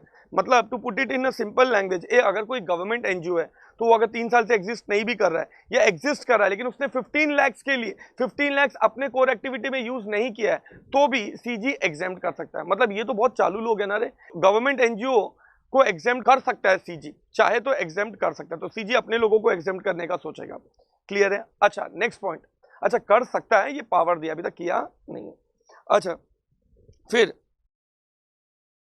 कहने से ये जो 15 लाख तुम यूज करना चाहते हो, तो ये 15 लाख तुम किस पर्पस के लिए यूज करना चाहिए? तो रेवेन्यू पर्पस के लिए भी कर सकते हो, कैपिटल पर्पस के लिए भी कर सकते हो। लेकिन अगर कैपिटल पर्पस के लिए कर रहे हो, फॉर एग्जांपल तुम बिल्डिंग के लिए रूम वगैरह बना रहे हो, कहने से तो ये तुम चाहे रूम बनाओ चाहे कुछ भी बनाओ, कैपिटल करो, चलेगा, कोई प्रॉब्लम नहीं है। तो पिछले 3 साल में अगर मैं बिजनेस, मतलब मेरा ट्रस्ट है और वो ट्रस्ट मेरा क्या कर रहा है? चैरिटेबल वर्क कर रहा है, तो वो पिछले 3 साल में अगर मैंने 15 लाख का खर्चा कैपिटल एक्सपेंडिचर में भी किया है तो चलेगा, but that capital expenditure should be in the name of NGO. मतलब अगर कोई बिल्डिंग बना रहा हो, कोई मशीन खरीद रहा हो तो एनजीओ के नाम पे करना चाहिए और एनजीओ के पर्पस के लिए ही करना चाहिए। ठीक है, कोई और पर्पस के लिए नहीं करना चाहिए। तो जो तुम्हारा कोर पर्पस है उसी के लिए तुमने वो असेट यूज करना चाहिए। नेक्स्ट पॉइंट पे जा रहा हूं, सुनना अच्छे से। Prior permission. प्रायर परमिशन के लिए कुछ चीजें तो एकदम सिंपल है। देखो, अगर तुम प्रायर परमिशन लेना चाहते हो, मतलब ऑब्वियसली वन टाइम अप्रूवल है, वन टाइम रिसिप्ट है, उसके लिए मैं अप्रूवल ले रहा हूं। तो अगर प्रायर परमिशन चाहते हो तो उस केस में इन्होंने कुछ कंडीशन दिया है। कंडीशन क्या दिया है? बोला सेपरेट एफसी अकाउंट होना चाहिए। अब ये कोई अमेंडमेंट हो रही ना, ये तो अपने को पहले से पता था कि अगर प्रायर परमिशन भी चाहिए तो एफसीआरए का सेपरेट अकाउंट होना चाहिए। तुम्हारा जो नॉर्मल बिजनेस अकाउंट है उसमें नहीं डाल सकते हो। FCRA has to be receipt in a separate account because उसको ट्रैक करना ईजी होता है, फाइंड आउट करना ईजी होता है। तो यहाँ पे भी वही दिया है, तो there is no amendment. But था तो मैंने बता दिया आरटीपी में, नहीं तो तुमको लगता सर ने क्या छोड़ दिया है। अभी सुनो, ठीक है। अच्छा, इसके बाद सेम चीज, तुम अगर प्रायर परमिशन लेके उसके बाद यूटिलाइज करे तो तुमको फॉर्म FC60 में विद इन 15 डेज अलग अलग जो भी अकाउंट में के थ्रू यूटिलाइज करे उसका इंटीमेशन देना पड़ेगा। तो उसको मैंने हाईलाइट क्यों नहीं किया, क्योंकि वो ऑलरेडी मैंने उसका रेफरेंस ऑलरेडी तुमको बता दिया FC60 का, तो मैंने वापस नहीं लिखा। अब सुनो, अब कुछ नई चीज है जो मैं तुमको पढ़ाने जा रहा हूँ, पेशेंसली सुनना, एक एक चीज एकदम अच्छे से समझाऊंगा, बैठ जाएगा दिमाग में। सुनो, अगर तुम वन टाइम रिसिप्ट कर रहे हो, ठीक है, रिपीट कर रहा हूं मैं, अगर तुम वन टाइम रिसिप्ट कर रहे हो तो तुमको प्रायर परमिशन लेना पड़ता है, और प्रायर परमिशन लेने के लिए कुछ एक्स्ट्रा कंडीशंस दिए हैं जो ये लोग बता रहे हैं। तो अभी तक जो मैंने ऊपर पढ़ाया था वो क्या था कि अगर मैं सर्टिफिकेट ले रहा हूँ 5 ईयर्स के लिए तो क्या क्या कंडीशंस लेने पड़ेंगे। अब मैं प्रायर परमिशन का पढ़ा रहा हूँ, एक पॉइंट ऑलरेडी पढ़ा दिया कि रिसिप्ट अगर तुम्हें करना है तो सेपरेट अकाउंट में करना पड़ेगा। अब कुछ एक्स्ट्रा कंडीशन है जो तुमने पहले नहीं पढ़ा है, अच्छे से सुनना। पहला, अगर तुम प्रायर परमिशन करने जा रहे हो तो ऑब्वियस सी बात है तुम्हें पता होगा कि तुम्हें किससे मिलने वाला है, तभी तो तुम वन टाइम रिसिप्ट के लिए जा रहे हो। तो इन्होंने बोला कि पहले उसका स्पेसिफिक कमिटमेंट लेटर लेके आओ। मतलब तुम गवर्नमेंट के पास जाओगे तो गवर्नमेंट बोलेगा जा मैं तुझे प्रायर परमिशन दूंगा मतलब, लेकिन जा सबसे पहले तू उस आदमी का कमिटमेंट लेटर लेके आ जो तेरे को फॉरेन कंट्रीब्यूशन देना चाहता है। तो चेन्नई से अगर मैं समझो XYZ कॉर्पोरेशन है यूएसए में, उससे फॉरेन कंट्रीब्यूशन लेना चाहता हूं तो मैं उसका कमिटमेंट लेटर ले लूंगा कि भाई तू देगा ना, बुद्धू तो नहीं बना रहा है। पता चला सीजी ने मेरे को अलाउ कर दिया, उसके बाद तूने दिया ही नहीं, तो बोला कि उसका कमिटमेंट लेटर लाओ और सीजी को दो और बोलो कि देखो ये मुझे देने वाला है, तो उस पर्सन का कमिटमेंट लेटर लगेगा। अब ये जो सेकेंड पॉइंट है ना, थोड़ा अलग पॉइंट है, इसको आपको समझना पड़ेगा। ये जो सेकेंड पॉइंट है that talks about independence. Independence क्या मतलब, यार देखो कितनी बार क्या होता है, बाहर का एक इंस्टीट्यूट है जो नाम के लिए इंडिया में कोई एनजीओ खोल देता है और उसे फॉरेन कंट्रीब्यूशन देता है। ये तो जो बेसिक पर्पस था ये लॉ बनाने का कि बाहर वाले लोग अपना मतलब इंडियन इंस्टीट्यूट वगैरह को पैसे देके वो पैसा गलत चीज के लिए यूज ना करे, वो पर्पस ही डिफीट हो जाएगा। और इसीलिए इन्होंने क्या बोला कि अगर कोई बाहर का ऑर्गेनाइजेशन है या कोई इंडिविजुअल है फॉरेन डोनर, तो मैंने क्या बोला, बाहर में एक ऑर्गेनाइजेशन है, कोई दूसरा पर्सन है जो फॉरेन डोनर है, मतलब फॉरेन एनजीओ या फॉरेन इंडिविजुअल जो या फॉरेन ऑर्गेनाइजेशन जो क्या कर रहा है, डोनेशन दे रहा है, हम लोग उसे क्या बुलाएंगे, आपसे फॉरेन डोनर बुलाएंगे। और इंडिया में क्या है, इंडिया में कोई एनजीओ है या कोई इंडिविजुअल है जो फॉरेन कंट्रीब्यूशन रिसीव कर रहा है फॉरेन डोनर से, तो उस केस में क्या कंडीशंस फॉलो करने पड़ेंगे। तो इन्होंने अब ऐसे कंडीशंस दिए ना जिससे अल्टीमेटली ये प्रूव हो जाएगा कि फॉरेन डोनर और इंडियन एनजीओ या इंडियन इंडिविजुअल जो फॉरेन कंट्रीब्यूशन रिसीव कर रहा है ये दोनों इंडिपेंडेंट है। क्लियर है, अब ये प्रूव हो जाएगा। अब देखो मैं एक एक करके पूरा बताऊंगा, ठीक है। तो मैं एक बार फिर से पूरा रिपीट करता हूं क्योंकि ये थोड़ा सा टेक्निकल पॉइंट है, तो पहली बार बोलते कभी कभी बच्चों को क्लिक नहीं होता, फिर से बोल रहा हूँ। ये जो दूसरा कंडीशन मैं भी आपको पढ़ाने जा रहा हूँ, दिस टॉक्स अबाउट इंडिपेंडेंस, कि एक बाहर का कोई एनजीओ है, ठीक है, मैं बार बार गलती से एनजीओ बोल रहा हूँ, एनजीओ नहीं आएगा, बाहर का कोई ऑर्गेनाइजेशन है या कोई एसोसिएशन है या कोई इंडिविजुअल है बाहर का, जिसको मैं क्या बुलाऊंगा, फॉरेन डोनर बुलाऊंगा। वो फॉरेन डोनर क्या करना चाहता है, इंडियन एनजीओ को या इंडियन इंडिविजुअल को, मैं रिपीट कर रहा हूं, इंडियन एनजीओ को या इंडियन इंडिविजुअल को क्या देना चाहता है, फॉरेन कंट्रीब्यूशन देना चाहता है। तो क्या बाहर का ऑर्गेनाइजेशन, बाहर का इंस्टीट्यूशन इंडियन एनजीओ को या इंडियन इंडिविजुअल को फॉरेन कंट्रीब्यूशन दे सकता है? तो आंसर इज यस, दे सकता है, but they have to fulfil certain conditions. What are the conditions they have to fulfil? Number 1, सबसे पहले इन्होंने बोला है कि जो चीफ एग्जीक्यूटिव फंक्शनरी है, मतलब जो हेड पर्सन है, दोनों का अलग अलग होना चाहिए। तो अब याद समझने के लिए ये समझो ना, इंडिया में एनजीओ है जिसका नाम अपन ने रख दिया लेट से अभ्युदया एनजीओ, ठीक है। अब फॉरेन डोनर का रख दो एक्स डोनर, तो एक्स डोनर का जो हेड पर्सन होगा और इंडिया का अभ्युदया एनजीओ का जो हेड पर्सन होगा, दोनों अलग अलग होने चाहिए। तो पहला कंडीशन समझ गया इंडिपेंडेंस के लिए क्या, तो दोनों का चीफ फंक्शनरी मतलब हेड पर्सन अलग अलग होना चाहिए। फिर दोनों में 75% मेंबर्स शेल बी डिफरेंट, मतलब एक दूसरे से रिलेटेड नहीं होने चाहिए। एग्जाम्पल, एक ऐसा एक्स कॉर्पोरेशन में लेट से जो भी पर्सन है और जो इंडियन एनजीओ है अभ्युदया एनजीओ, ये दोनों में कैसे 75% लोग अलग होने चाहिए, मतलब 25% सेम रहेंगे चलेगा, 75% लोग अलग होने चाहिए। तो दूसरा कंडीशन इंडिपेंडेंस की तरफ। तीसरा, जो फॉरेन डोनर है, ऐसा भी तो हो सकता है कि वो फॉरेन डोनर इंडिविजुअल हो, दैट इज ऑल्सो पॉसिबल। तो अगर फॉरेन डोनर इंडिविजुअल है तो shall not be an officer of recipient. मतलब क्या, ए फॉरेन डोनर, मैंने बताया ना एक्स कॉर्पोरेशन, ए चेन्नई से अगर वो इंडिविजुअल है, मतलब एक्स कॉर्पोरेशन नहीं, मान लो मिस्टर एक्स है ए, तो फिर वो अभ्युदय एनजीओ का एम्प्लॉय नहीं होना चाहिए। क्लियर है? अच्छा, और अभ्युदय एनजीओ के जितने भी ऑफिसर्स है, ठीक है, रेसिपिएंट के जो ऑफिसर्स है, कम से कम 75% ऑफ ऑफिसर्स से किसी भी तरीके से रिलेटेड नहीं होना चाहिए। मतलब ये पूरा का पूरा जो इन्होंने फोकस किया है वो इंडिपेंडेंस पे किया है। तो एक बार मैं ये पूरा बता देता हूं वापस। देखो इधर एक फॉरेन डोनर है और दूसरा इंडियन एनजीओ है जो फॉरेन कंट्रीब्यूशन रिसीव कर रहा है। तो ये दोनों में इंडिपेंडेंस कैसे रहेगा? तो बोला फॉरेन डोनर और इंडियन एनजीओ दोनों का हेड पर्सन अलग होना चाहिए, दोनों के जो बोर्ड मेंबर्स है टू द एक्सटेंट ऑफ 75% अलग होने चाहिए। मतलब कम से कम 75% मेंबर्स दोनों के अलग होने चाहिए, 25% तक सेम होंगे चलेगा। फिर बोला कि अगर वो जो फॉरेन डोनर है वो इंडिविजुअल है ये, तो वो रेसिपिएंट का एम्प्लॉय नहीं होना चाहिए, ऑफिसर नहीं होना चाहिए। एंड अगर वो इंडिविजुअल है फॉरेन डोनर, तो वो रिलेटेड नहीं होना चाहिए रेसिपिएंट की जो एम्प्लॉइज है 75% ऑफ ऑफिसर्स से किसी भी तरीके से रिलेटेड नहीं होना चाहिए। तो अगर 10 ऑफिसर है तो 7.5 तो नहीं हो सकता, 8 हो जाएगा, से रिलेटेड नहीं होने चाहिए। 2 से रिलेटेड हुआ तो भी चलेगा। क्लियर है?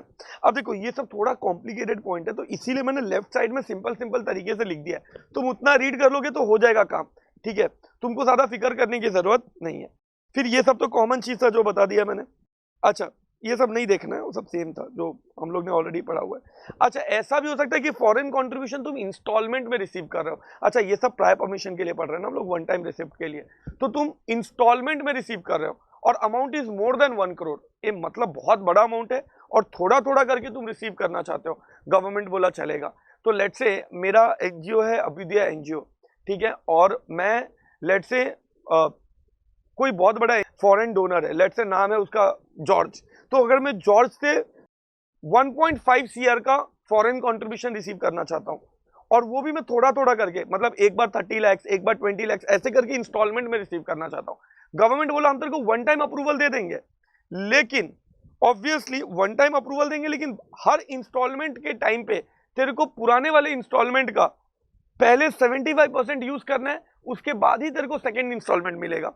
मतलब एक एग्जांपल देता हूं मैं, पहला इंस्टॉलमेंट मेरे को 30 लाख मिल रहा है, ठीक है, मैं अभ्युदय एनजीओ, और मेरे को जॉर्ज से मिल रहा है 30 लाख, पहला इंस्टॉलमेंट, टोटल 1.5 सीआर मिलने वाला है, मतलब मोर देन 1 करोड़। तो अब मैंने 30 लाख मिल गया मेरे को, तो 30 लाख का 75% जो भी आएगा उतना यूज कर लूंगा, तो ही लेट से सेकंड इंस्टॉलमेंट 20 लाख मिलने वाला है, तो ही मैं 20 लाख ले सकता हूं। तो now to put it in nutshell, क्या बोला मैंने कि अगर प्रायर परमिशन लेने जा रहा हूं, वन टाइम रिसीव कर रहा हूं मोर देन 1 करोड़, बट मैं इंस्टॉलमेंट में रिसीव करने वाला हूं, थोड़ा थोड़ा करके रिसीव करने वाला हूं। तो पुराने इंस्टॉलमेंट का फर्स्ट इंस्टॉलमेंट अगर मैंने रिसीव किया, तो सेकंड इंस्टॉलमेंट के टाइम पे मेरा फर्स्ट इंस्टॉलमेंट का कम से कम 75% यूज हो जाना चाहिए। जब थर्ड इंस्टॉलमेंट लेने जाऊंगा तो सेकंड इंस्टॉलमेंट का 75%, फोर्थ लेने जा रहा हूं तो थर्ड इंस्टॉलमेंट तक का कम से कम 75% यूज होना चाहिए। समझ गया? इस तरीके से चलेगा। तो ये पॉइंट था। अच्छा, इसके बाद वैलिडिटी ऑफ सर्टिफिकेट, ये कोई अमेंडमेंट नहीं है, पहले से ही सेम था, ये 5 इयर्स के लिए मिलता है सर्टिफिकेट। फिर इसके बाद एक पॉइंट था, ये अमेंडमेंट ऐसा तो नहीं है क्योंकि ये हम लोग ने क्लास में डिस्कस किया था, लेकिन फिर भी बता देता हूँ। अगर तुम खुद से जाके चाहो तो सरेंडर कर सकते हो सर्टिफिकेट। अब लेट से मेरे को नहीं करना है एनजीओ का काम, मैंने बोला बस हो गया एनजीओ, अब हम कुछ और करेंगे, ठीक है, हम शादी करेंगे, कुछ भी बोल रहा हूँ मैं मस्ती में बोला, तो बोला कुछ और करेंगे। तो बोला कि ठीक है, तू कुछ और करना चाहता तो तू पुराना वाला तो सर्टिफिकेट सरेंडर कर देगा। तो अगर तुम एनजीओ वगैरह है और तुम अपना सर्टिफिकेट सरेंडर करना चाहता है, तुम सरेंडर कर सकता है। अगर तुम अपना सर्टिफिकेट सरेंडर करना चाहता है तो ये कब से इफेक्टिव होगा?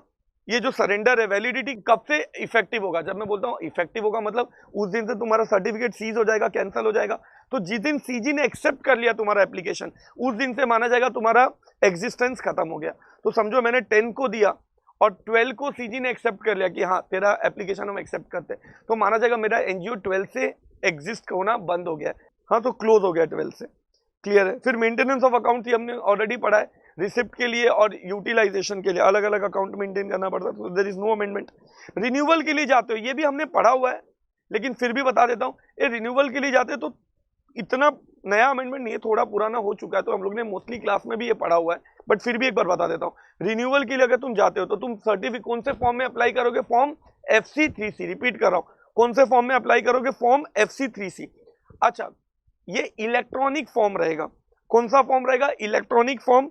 फॉर्म FC3C में एप्लीकेशन करोगे और समझो अगर तुमने एप्लीकेशन करने में डिले हो गया तो कहने से 1 साल तक, 5 इयर्स खत्म होने के बाद 1 साल तक और एक्सटेंशन मिलता है और 5000 का एडिशनल फीस देके तुम एक्सटेंशन ले सकता है। तो कहने से विद इन 5 इयर्स जाओगे तो कोई लेट फी नहीं है। लेकिन तुमको फॉर्म कौन सा है? फॉर्म FC3C में ऑनलाइन एप्लीकेशन करना पड़ेगा। 5 इयर्स खत्म हो गया तो नॉर्मली अलाउड नहीं होता, बट जेन्युइन ग्राउंड पे डिले कंडोन हो सकता है, मैक्सिमम अप टू 1 ईयर तक का। अच्छा, उसके लिए तुमको लेट फी कितना देना पड़ेगा? 5000 तक। ये सब हमने क्लास में पढ़ा हुआ है। अच्छा, अगर तुम्हारा लाइसेंस सीज हो गया तो ऑब्वियसली कंपनी के पास बहुत सारे फॉरेन कंट्रीब्यूशन होंगे, वो फेंक तो नहीं दोगे, तो वो किसको वेस्ट हो जाएगा? तो बोला उस अथॉरिटी को जिसको सीजी ने प्रिस्क्राइब किया है। तो कहने से ये भी हमने पढ़ा हुआ है। तो समझो अगर कोई अविद्या एमजीओ है और उसका एग्जिस्ट मतलब उसका 5 इयर्स में उसने रिन्यू नहीं करवाया और उसके पास कोई जेन्युइन ग्राउंड भी नहीं है डिले का, मतलब उसका लाइसेंस 5 इयर्स खत्म होने के बाद सीज टू एग्जिस्ट हो जाता है, तो अविद्या एमजीओ का जो भी फॉरेन कंट्रीब्यूशन होगा वो किसको वेस्ट हो जाएगा? उस अथॉरिटी को जिसको सीजी ने प्रिस्क्राइब किया होगा, तो उसको हो जाएगा और वो सारा मैनेज करेगा जो भी मैनेज करना है। क्लियर है? अच्छा, रिसिप्ट जो भी ये सब, इसमें ना रूल 13 में कोई अमेंडमेंट है ना रूल 14 में, ठीक है, इसमें कोई भी अमेंडमेंट नहीं जिसके बाजू में लिखा हो। अच्छा, वॉलेंट्री अगर तुम सर्टिफिकेट सरेंडर करना चाहते हो तो कौन से फॉर्म में करोगे? फॉर्म FC7 में। तो अब तो अपने को पता है कि अपन वॉलेंट्री अपना एनजीओ का जो लाइसेंस है उसको सरेंडर कर सकते हैं, क्योंकि अभी अपने को एनजीओ का काम नहीं करना है। तो अगर अपन एनजीओ का मतलब सरेंडर करने जा रहे हैं तो सरेंडर करने के लिए किस फॉर्म में अप्लाई करेंगे? फॉर्म FC7 में। तो ये सब बहुत माइन्यूट पॉइंट आया है। फिर इसके बाद रूल 16 में भी कोई अमेंडमेंट नहीं है, 17 में भी नहीं है। वो अपन जो इंटीमेट करते तो बस एक ही पॉइंट ऐड किया इन्होंने कि जब भी फॉरेन कंट्रीब्यूशन मिलेगा तो तुमको इंटीमेट करना पड़ता है। तो इंटीमेट तुम किस फॉर्म में करोगे? इलेक्ट्रॉनिक फॉर्म में इंटीमेट करोगे, यही बोला। ये सब तो अपन ने ऑलरेडी पढ़ा हुआ है। अगर मान लो कि कोई एनजीओ में कुछ चेंजेस हो रहा है किसी भी रिलेटेड, तो तुमको 15 डेज में इन्फॉर्म करना होता है इलेक्ट्रॉनिक फॉर्म में। अच्छा, कौन से फॉर्म में इन्फॉर्म करना होता है? तो एनजीओ का अगर नाम चेंज हुआ है, एड्रेस चेंज हुआ है, तो विद इन 15 डेज तुमको फॉर्म FC6 में इंटीमेट करना होता है। अच्छा, अगर उसका ऑब्जेक्टिव चेंज हुआ है एनजीओ का तो 15 डेज में तुमको FC6B में इंटीमेट करना होता है। अगर समझो तुमने बैंक अकाउंट जिसमें फॉरेन कंट्रीब्यूशन रिसीव करने वाले उसमें कोई चेंजेस आया है, जिस फॉरेन कंट्रीब्यूशन को तुम जिस FCRA अकाउंट में रिसीव करने वाले हो उस बैंक अकाउंट में कोई चेंजेस आया है, तो फॉर्म FC6C में करना पड़ेगा। और अगर तुम यूटिलाइज करने के लिए जो बैंक है, अलग अलग अकाउंट है ना जिसके थ्रू तुम यूटिलाइज करोगे, उस यूटिलाइजेशन वाले बैंक में कोई चेंज आया है तो फॉर्म FC6D में करोगे। तुम्हारे हेड बंदे का कोई ऑफिस बेरर की फंक्शनरी मतलब मेन पर्सन, तुम्हारा हेड बंदे में कोई चेंज आया है, ऑफिस बेरर की फंक्शनरी चेंज हो गया है, तो तुम फॉर्म FC6E में इन्फॉर्म करोगे। ठीक है, तो यही सब पॉइंट बोला है। अच्छा, तो ये फिर से एक बार बता दो मेरे को। तो अगर फॉरेन कंट्रीब्यूशन की कुछ चीजें चेंज आते हैं तो उसको इंटीमेट करना है, बस उसका फॉर्म नंबर बता दिया है। क्या फॉर्म नंबर है? नाम चेंज हुआ है एनजीओ का या एड्रेस चेंज हुआ है, ठीक है, तो वो कितने टाइम में बताएगा? FC6A में। या तो जिस ऑब्जेक्टिव के लिए वो बना था वो ऑब्जेक्टिव चेंज हुआ तो FC6B में करेगा। अगर जिस फॉरेन कंट्रीब्यूशन को रिसीव करने का जो अकाउंट है उस अकाउंट में कोई वेरिएशन आया तो FC6C में करेगा। और यूटिलाइज करने वाले फॉरेन अकाउंट में कोई वेरिएशन आया तो FC6D में करेगा। अगर उसका हेड बंदा चेंज हुआ, ऑफिस बेरर की फंक्शनरी, तो FC6E में करेगा। बस यही। अच्छा, अब तुम फॉरेन कंट्रीब्यूशन अगर रिसीव कर रहे हो तो इसमें कोई खास अमेंडमेंट नहीं है, बस ये बोला है कि FC1 में इलेक्ट्रॉनिक फॉर्म में इंटीमेट करना पड़ता है। ठीक है, so foreign contribution receive by a candidate for election, अगर election candidate foreign contribution receive करता है तो फॉर्म FC1 में इलेक्ट्रॉनिक फॉर्म में वो इंटीमेट करेगा within 45 days from the nomination of the candidate as election. तो बस एक ही है कि इलेक्ट्रॉनिक फॉर्म में इंटीमेट करना पड़ेगा। इसके बाद 19 में कोई चेंज नहीं है। 20 में क्या बोला है कि अगर मिनिस्ट्री के किसी अथॉरिटी ने तुम्हारे अगेंस्ट कोई ऑर्डर पास कर दिया, तो मिनिस्ट्री का कोई अथॉरिटी है उसने तुम्हारे अगेंस्ट कोई ऑर्डर पास कर दिया, अब तुमको उसके अगेंस्ट अपील करना है मोहा को, तो मोहा को तुम अपील कर सकते हो, मिनिस्ट्री ऑफ होम अफेयर्स को तुम अपील कर सकते हो। और वो अपील करने के लिए इन्होंने क्या बोला है कि प्लेन पेपर में अपील करोगे, कोई फॉर्म नंबर नहीं है और 3000 रुपीज का फीस देना पड़ेगा। तो ये बहुत सिंपल पॉइंट है। क्या बोला मैंने, देखो अगर मोहा के किसी अथॉरिटी ने तुम्हारे अगेंस्ट कोई ऑर्डर पास किया विच इज एपरेंट मिस्टेक, तुमको फेस से देख के पता चल रहा है कि मिस्टेक हुआ है, ये तो तुम उसके अगेंस्ट जाके अपील कर सकते हो मोहा के पास। ये अपील तुम करोगे तो किस में करोगे, प्लेन पेपर में करोगे, कोई फॉर्म नंबर नहीं है, एक कागज लोगे प्लेन, उस पर लिख के दे दोगे और फीस कितना दोगे, 3000। ये अपील किसके पास करोगे, मोहा के पास, कि ये देखो मेरे अगेंस्ट ऑर्डर पास किया, ये तो क्या बोलते हैं, ये तो एपरेंट मिस्टेक है वैसे। अच्छा, कंपाउंडिंग ऑलरेडी पता है तुमको, यहाँ पे भी अगर कंपाउंडिंग के लिए अप्लाई करोगे तो मोहा को कर सकते हो, 3000 रुपीज फीस देना पड़ेगा। कंपाउंडिंग पता है ना, जेल की जगह फाइन लगाना एंड ऑल, उसके लिए 3000 फीस है। तो ये सिंपल था। अच्छा, इसके बाद रूल 22 बहुत सिंपल है। ए सीबीआई या गवर्नमेंट ने कोई इन्वेस्टिगेटिंग एजेंसी को इन्वेस्टिगेशन करने के लिए बोला है, तो उन लोग अपना स्टेटस भी बताएंगे ना, इन्वेस्टिगेशन का कितना हुआ, क्या हुआ, तो ये क्वार्टरली बेसिस पे बताएंगे। तो सीबीआई या गवर्नमेंट का कोई एजेंसी अगर किसी भी एनजीओ या किसी पर्सन का, जो भी इस लॉ के अंदर रजिस्ट्रेशन वगैरह जिसको भी रिक्वायर्ड है, उनका इन्वेस्टिगेशन कर रहा है, तो वो इन्वेस्टिगेशन का जो भी स्टेटस होगा, क्या हुआ है नहीं हुआ है, ये उन लोग सीजी को कितने टाइम में बताएंगे, एवरी क्वार्टर बेसिस पे बताएंगे, क्वार्टरली। क्लियर है ये।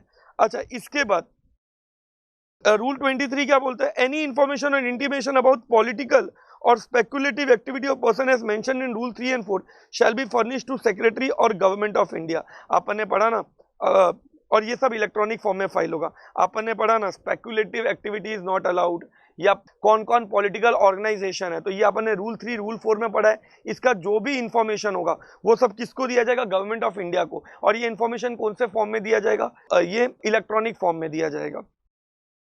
अच्छा, रूल 24 डिलीट हो गया। ये डिलीट क्यों हुआ उसका रीजन बोलता हूँ। पहले पता है ना, वन रजिस्टर्ड पर्सन दूसरे रजिस्टर्ड पर्सन को फॉरेन कंट्रीब्यूशन ट्रांसफर कर सकता था, अब तो डिलीट हो गया है, तो उससे रिलेटेड जो रूल था वो भी डिलीट हो गया। तो क्या रूल था वो तुम्हारे लिए रेलेवेंट नहीं है। अब तुमको सिर्फ ये याद रखना है कि अब एक रजिस्टर्ड पर्सन दूसरे रजिस्टर्ड पर्सन को फॉरेन कंट्रीब्यूशन ट्रांसफर नहीं कर सकता, उसे खुद ये यूज करना पड़ेगा। तो ये हो गया कंप्लीट। अब हम लोग एक बहुत इंपॉर्टेंट अमेंडमेंट पे जाने वाले हैं। अब इंसॉल्वेंसी बैंक्रप्सी कोड स्टार्ट करने जा रहा हूं। अच्छा, इसका बहुत सारा अमेंडमेंट है। इसमें समझाने के पहले ना मुझे थोड़ा सा आपको 5-10 मिनट मेरे को बैकग्राउंड बताना पड़ेगा। तो मैं 5-10 मिनट्स लेके एक बैकग्राउंड पूरा अच्छे से बता देता हूं, क्योंकि उसके बिना ये अमेंडमेंट आपको समझेगा ही नहीं कि क्या आया है। तो थोड़ा सा बैकग्राउंड लेके समझाता हूं, फिर पूरा क्लैरिटी आएगा। अब देखो, अगर आप पढ़ने जाओगे तो आपको पता है कि आईबीसी को टोटल 5 पार्ट में डिवाइड किया है। पार्ट 1 प्रिलिमिनरी है, part 2 insolvency resolution and liquidation for corporate person है, part 3 insolvency resolution and bankruptcy for non corporate person है, फिर पार्ट 4 आईपी आईयू है, पार्ट 5 मिसलेनियस है। उसमें पार्ट 2 में अमेंडमेंट है। पार्ट 2 जो अपने को एप्लीकेबल है, पार्ट 2 में क्या है, insolvency resolution and liquidation for corporate person.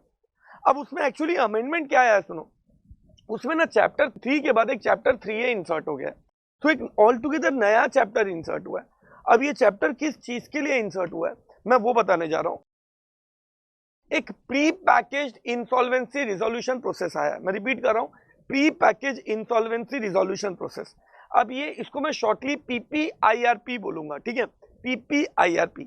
अब ये किसके लिए आया है, तो MSME के लिए आया है, micro small and medium enterprise के लिए आया है, MSME एंटरप्राइज के लिए आया है।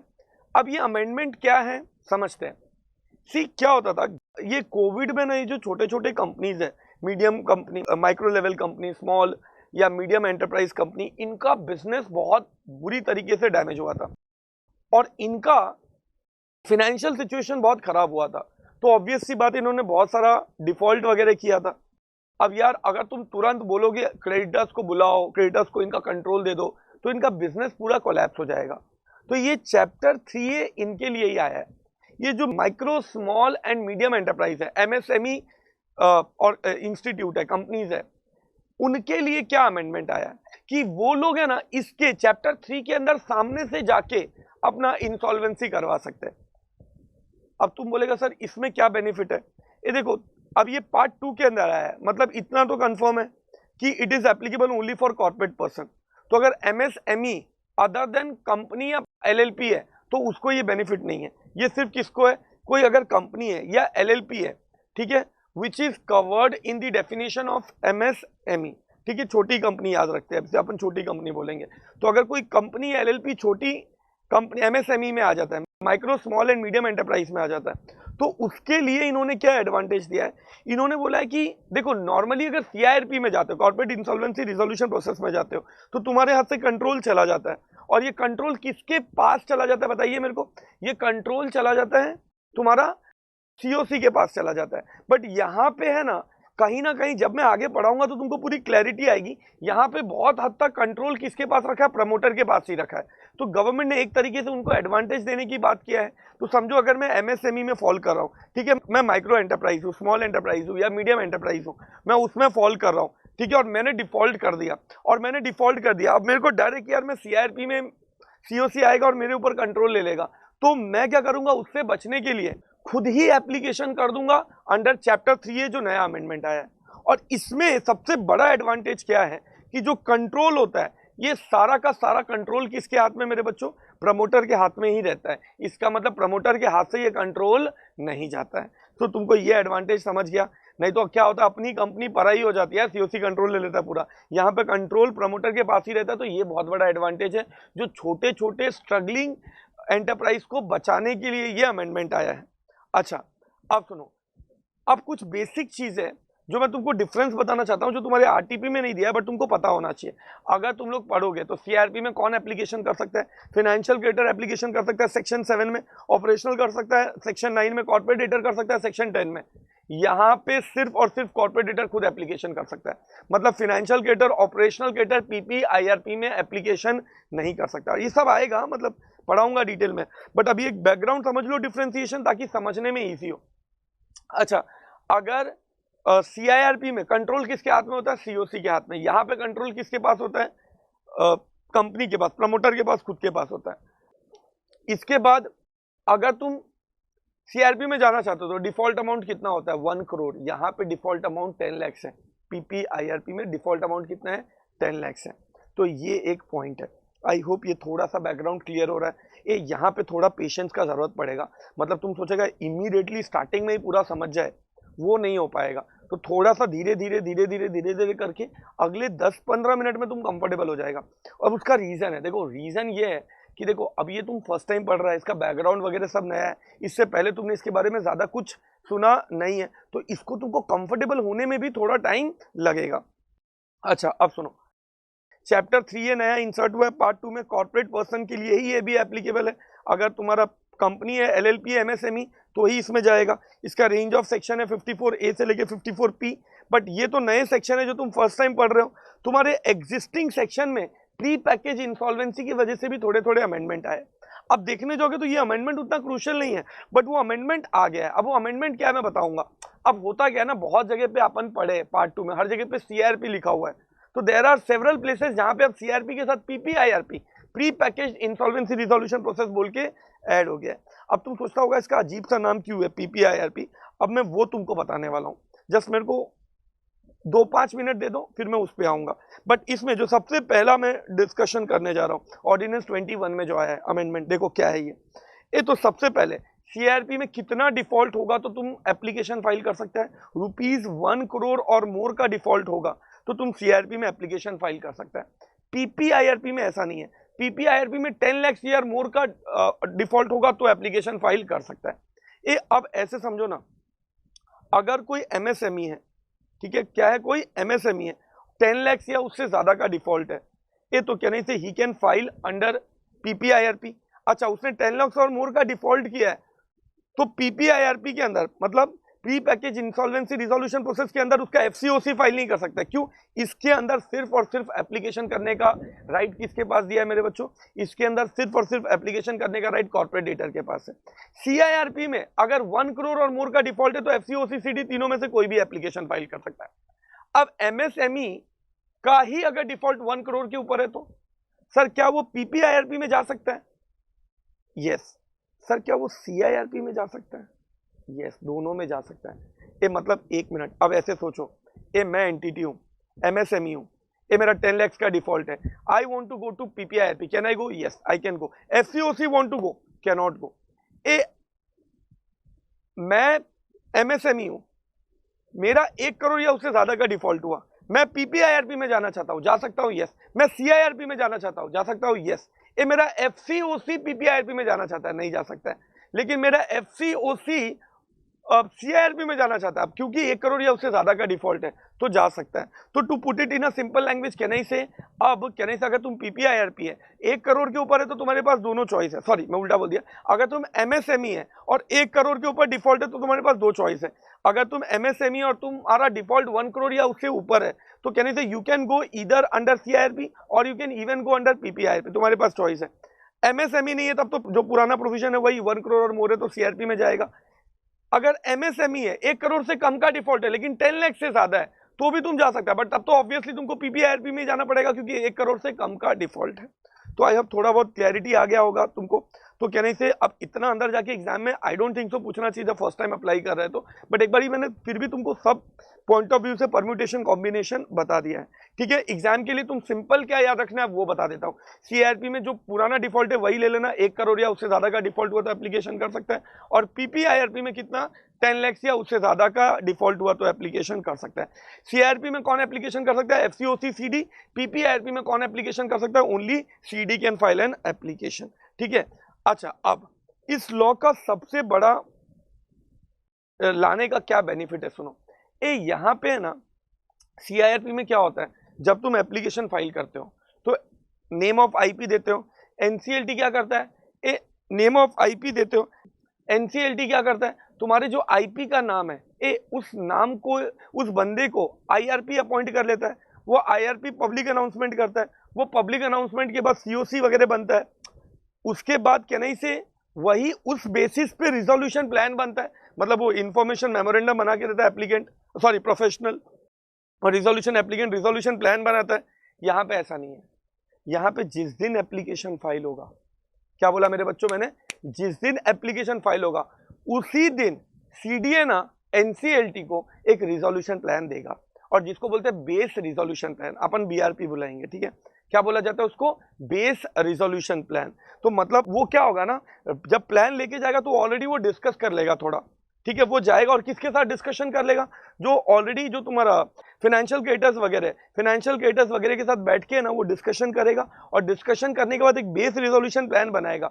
और क्या करेगा, जो तुम्हारा कॉर्पोरेट डेटर है, कॉर्पोरेट डेटर क्या करेगा, सीधा बेस रिजोल्यूशन प्लान जाएगा और एप्लीकेशन जिस दिन करेगा ना एनसीएलटी को, एक बेस रिजोल्यूशन प्लान साथ में दे देगा। अब ये बेस रिजोल्यूशन प्लान क्यों बोलता हूं मैं, अब सुनो। आगे जाके जब सीओसी का फॉर्मेशन होगा और सीओसी रिजेक्ट कर देगा ना ये बेस रिजोल्यूशन प्लान, बोलेगा ये कचरा रिजोल्यूशन प्लान है, तब है ना क्या होगा, मैं आगे पढ़ाऊंगा सब आएगा, बट तब क्या होगा कि एक दूसरे ऑल्टरनेटिव रिजोल्यूशन प्लान मंगाया जाएगा, जिसको एआरपी बोलेंगे हम लोग। ऑल्टरनेटिव रिजोल्यूशन प्लान मंगाया जाएगा इंटरेस्टेड पार्टी से, और कंपैरिजन किया जाएगा दोनों plan, base resolution plan with alternative resolution plan, और दोनों को कंपेयर करके फिर जो सीओसी को बेस्ट लगेगा उसको फाइनली अप्रूव कर देगा।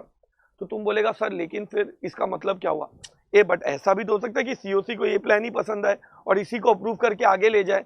तो this is one big difference which will find under CIRP process and PPIRP process. PPIRP process में कॉर्पोरेट डेटर या एफसीओसी कोई भी अगर एप्लीकेशन करता है, एप्लीकेशन के टाइम पे कोई प्लान नहीं देता है, लेकिन पीपीआईआरपी प्रोसेस में कॉर्पोरेट डेटर, एफसीओसी तो कर ही नहीं सकता एप्लीकेशन, लेकिन जब कॉर्पोरेट डेटर एप्लीकेशन करेगा तो उस संग में क्या दे देगा मेरे बच्चों, बेस रिजोल्यूशन प्लान।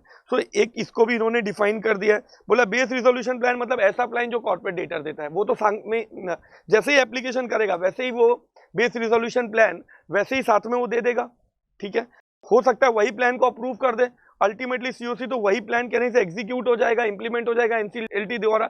नहीं तो फ्यूचर में ऐसा भी हो सकता है कि वो प्लान अगर अप्रूव ना करे तो और भी अदर ऑल्टरनेटिव प्लान दूसरे रिजोल्यूशन एप्लीकेंट वगैरह से मंगाया जाएगा, और फिर उसको कंपेयर किया जाएगा बेस रिजोल्यूशन प्लान से, और अगर वो पसंद आया तो उसे अप्रूव कर देंगे, फिर वो एग्जीक्यूट हो जाएगा। But you will be having some plan before you will go to NCLT. फिर दूसरा जो डेफिनेशन है, ये तो देखो बेस रिजोल्यूशन प्लान वाला तो नया डेफिनेशन आया था, दूसरा अमेंडमेंट है। देखो कॉर्पोरेट एप्लीकेंट का जो डेफिनेशन है उसमें अमेंडमेंट आया है।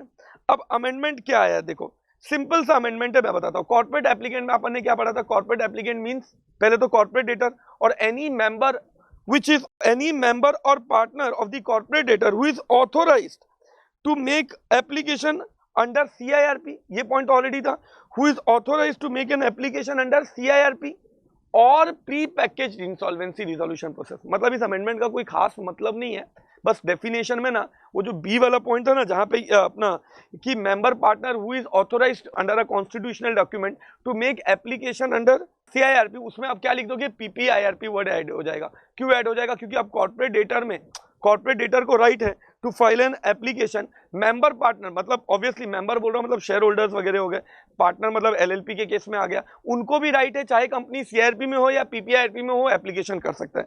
अच्छा, सी और डी में तो ठीक है, वो तो सेम है जो पहले तुमने पढ़ा था, तो बस वो डिफरेंस आया है। क्लॉज बी में वर्ड ऐड हो गया है, सीआईआरपी के बाद वर्ड क्या ऐड हो गया, पीपीआईआरपी। फिर इनिशिएशन डेट, मतलब क्या डेट है ये, जिस दिन तुम एप्लीकेशन फाइल करोगे वो इनिशिएशन डेट होता है। अब जिस दिन एप्लीकेशन फाइल करोगे that is initiation date and, मतलब अब वहां पे एंड मतलब अब एक और वर्ड यूज कर दिया है, तो सीआरपी के लिए फाइल करोगे वो भी इनिशिएशन डेट है, पीपीआईआरपी के लिए फाइल करोगे वो भी इनिशिएशन डेट है।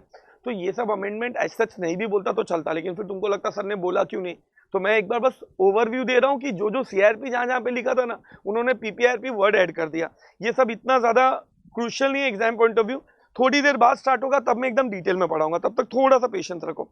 इंटरिम फाइनेंस क्या होता है, ये तो इंटरिम फाइनेंस क्या होता है मेरे को बताइए। ये तो इंटरिम फाइनेंस में आज तक आपने क्या पढ़ा है, इधर देखो,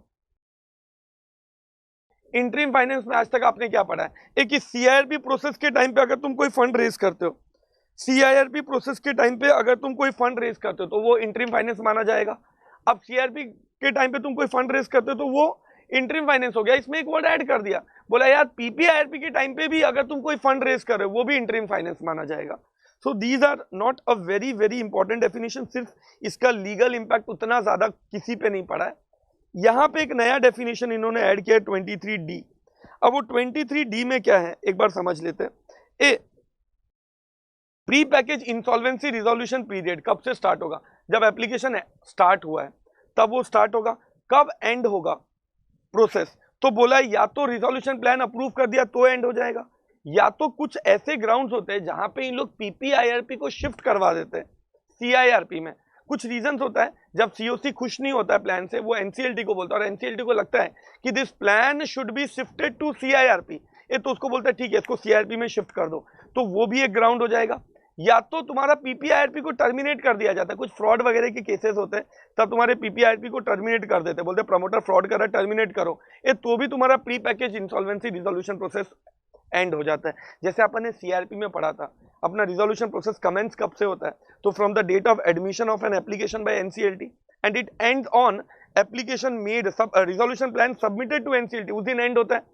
तो वैसे ही ये कहां पे स्टार्ट होता है, ये जिस दिन तुमने एप्लीकेशन दिया एनसीएलटी को, फाइन, तो तुम्हारा स्टार्ट हो गया। अच्छा, कंप्लीट कहां पे होगा, तो या तो एनसीएलटी ने तुम्हारे रिजोल्यूशन प्लान को अप्रूव कर दिया तो एंड हो जाएगा तुम्हारा पीपीआईआरपी, या तो तुमको बोला नहीं नहीं हमें पीपीआईआरपी में नहीं चाहिए, तुम जाओ सीआईआरपी के थ्रू आओ, हो सकता है कुछ रीजंस, उस टाइम पे भी तुम्हारा पीपीआईआरपी एंड हो जाएगा। या तो तुम्हारे प्रमोटर्स लोग डिफॉल्ट कर रहे हैं और तुम्हारे पीपीआईआरपी को टर्मिनेट करवा दिया, बोला कैंसिल करो, पूरा फ्रॉड हो रहा है, ये तो उस केस में भी तुम्हारा पीपीआईआरपी टर्मिनेट हो गया, लिक्विडेशन में चला जाएगा तुम्हारा कंपनी, तो उस केस में भी तुम्हारा पीपीआईआरपी एंड हो जाएगा।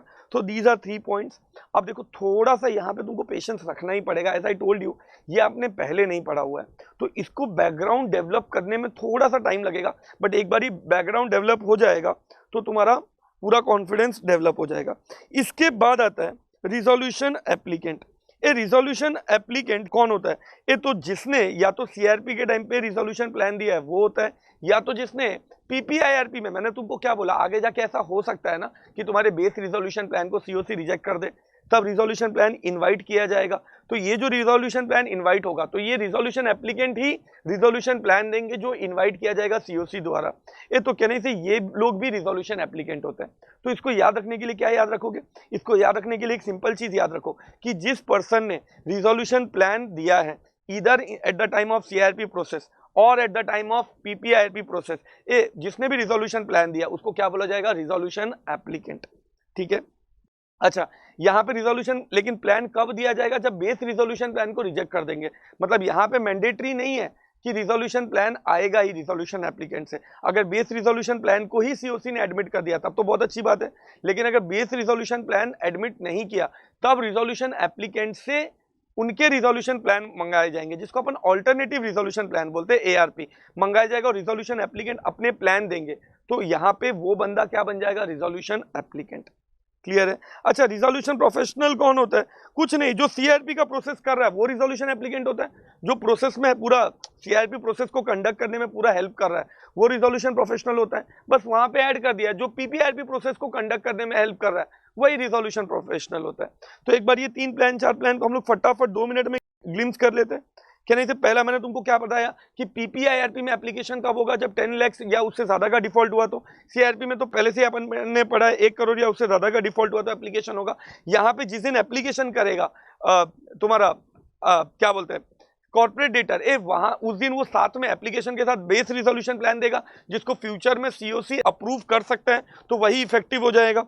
अच्छा, फिर इसके बाद मैंने बोला कॉर्पोरेट एप्लीकेंट में ए मेंबर और partner who is authorised to file an application for CRP process, उसके आगे एक वर्ड ऐड हो गया है क्लॉज बी में, क्या, who is authorised to make an application under PPIRP process. अच्छा, इनिशिएशन डेट क्या होता है? तो इन लोग ने बोला इनिशिएशन डेट मतलब जिस दिन तुमने सीआरपी का एप्लीकेशन किया वो आ गया, या तो जिस दिन तुमने पीपीआईआरपी का एप्लीकेशन किया वो भी इनिशिएशन डेट आ गया। फिर इंटरिम फाइनेंस क्या होता है? तो जो तुम सीआरपी के टाइम पे फंड रेज करते हो दैट इज इंटरिम फाइनेंस, या तो तुम पीपीआईआरपी के टाइम पे फंड रेज करते हो वो भी क्या माना जाता है, इंटरिम फाइनेंस। प्री पैकेज पीपीआईआरपी कब एंड होगा माना जाएगा, या तो वो अप्रूव हो गया तो, या तो टर्मिनेट कर दिया प्लान को, या तो उसको सीआरपी में शिफ्ट करवा दिया। तो तीनों में से कुछ भी एक इवेंट हुआ तो माना जाएगा पीपीआईआरपी एंड हो जाएगा। रिजोल्यूशन एप्लीकेंट कौन माना जाएगा? तो पहले से ही हमने पढ़ा था जो रिजोल्यूशन प्लान देता है ड्यूरिंग सीआरपी।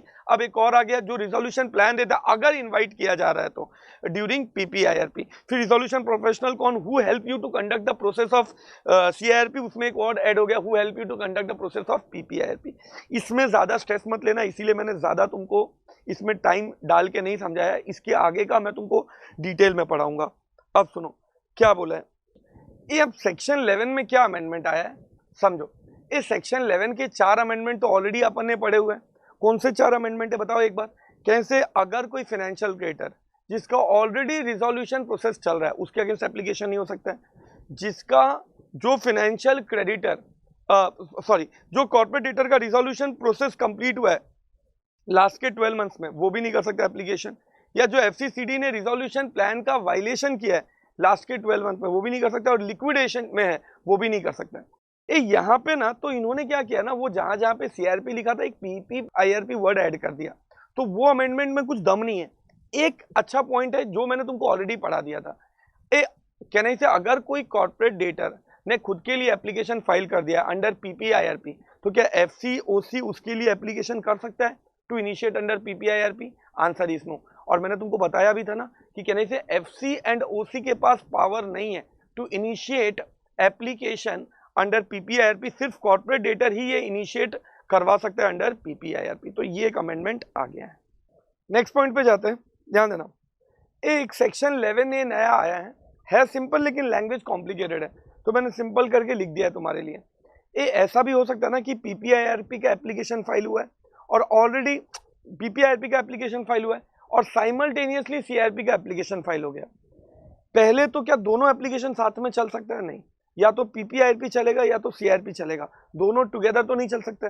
तो क्या होगा मुझे बताओ। अब ये एमएसएमई है, गवर्नमेंट ने प्रोटेक्ट करने के लिए लॉ बनाया, तो ऑब्वियसली गवर्नमेंट प्रेफरेंस किसको देगा, पीपीआईआरपी को देगा कि सीआरपी को देगा? ऑब्वियसली पीपीआईआरपी को देगा।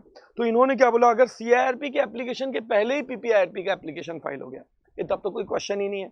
मतलब मैंने एप्लीकेशन फाइल किया पीपीआईआरपी का और पीछे से सीआरपी का एप्लीकेशन आ रहा है, ये कहने से तो वो सीआरपी का एप्लीकेशन क्या हो जाएगा, इग्नोर हो जाएगा। So if the CRP application is filed after PPIRP then obviously we will consider what, NCLT will consider PPIRP का एप्लीकेशन। मैंने क्या बोला, जितना हो सके कोशिश करो पीपीआईआरपी को प्रेफरेंस देने का, तो पीपीआईआरपी का एप्लीकेशन एडमिट हो जाएगा। ये मान लो पीपीआईआरपी का एप्लीकेशन फाइल हुआ है सीआरपी के एप्लीकेशन के बाद, लेकिन तुम्हें पता है सीआरपी का एप्लीकेशन फाइल करते हो तो 14 डेज में एनसीएलटी एडमिट या रिजेक्ट जो भी करना होता है करता है। तो एनसीएलटी के पास एप्लीकेशन फाइल हो गया है लेकिन अभी तक एनसीएलटी ने उसको एडमिट नहीं किया है, वो 14 डेज का जो ब्लॉक है वो चल ही रहा है।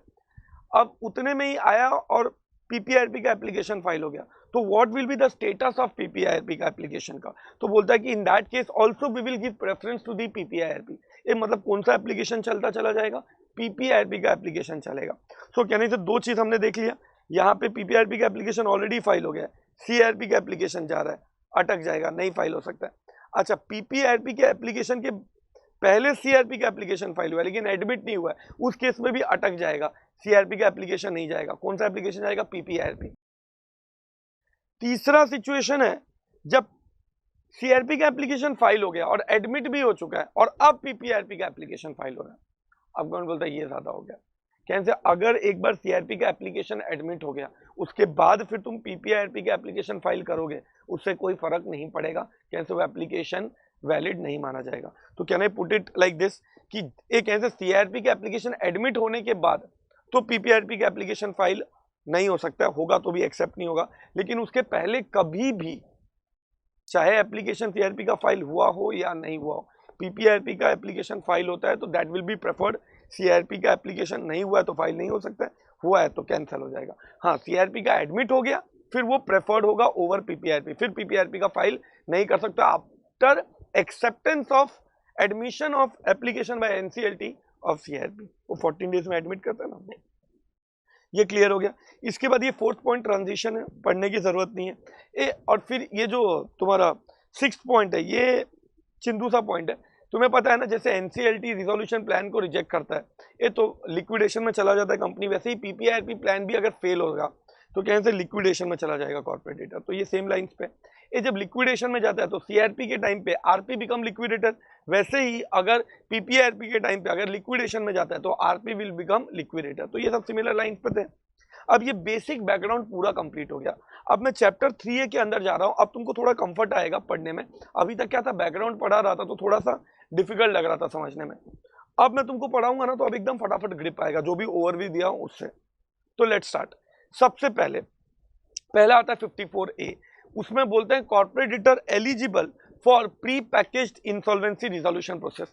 एक कौन सा कॉर्पोरेट डेटर एलिजिबल है to file an application under pre packaged insolvency resolution process under पीपीआईआरपी।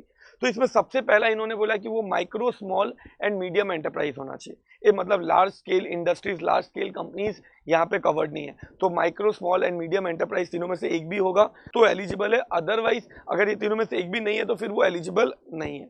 ठीक है, तो माइक्रो स्मॉल मीडियम एंटरप्राइज होना चाहिए। डिफॉल्ट अमाउंट कितना होना चाहिए, 10 लाख और मोर। ये 2 पॉइंट हमने ऑलरेडी पढ़ा हुआ था। अच्छा, तीसरा इंपॉर्टेंट पॉइंट है, अगर किसी का पीपीआईआरपी या सीआरपी लास्ट के 3 साल में हुआ है तो वो एप्लीकेशन फाइल नहीं कर सकता है। ठीक है, सो अगर किसी का पीपीआईआरपी हुआ है लास्ट के 3 साल में या सीआरपी हुआ है तो गवर्नमेंट नहीं चाहता है बार बार आए, एकदम तुरंत बार बार आए। तो कहने से इसको तुम ऐसे याद रखो ना, 2 पीपीआईआरपी के बीच में कम से कम 3 साल का डिफरेंस होना चाहिए, कम से कम 3 इयर्स का डिफरेंस होना चाहिए। तो अगर मैं आज एक पीपीआईआरपी कर रहा हूँ तो दूसरा पीपीआईआरपी आने में मेरे को कम से कम कितना टाइम रुकना पड़ेगा, कम से कम 3 इयर्स रुकना पड़ेगा। अच्छा, इसके बाद अगर बोला कि अगर वो ऑलरेडी सीआरपी प्रोसेस में चल रहा है, तो मैंने अभी पढ़ाया कि एनसीएलटी ने अगर तुम्हारा एप्लीकेशन एडमिट कर लिया है तो तुम्हारा सीआरपी प्रोसेस स्टार्ट हो गया, तब तुम पीपीआईआरपी के लिए एप्लीकेशन फाइल नहीं कर सकते। तो तीसरा, अगर लिक्विडेशन में जा चुका है ऑब्वियसली तो भी तुम पीपीआईआरपी का एप्लीकेशन फाइल नहीं कर सकते हो। तो पहले ये 3 पॉइंट मैं फिर से रिपीट कर रहा हूँ, चारों पॉइंट।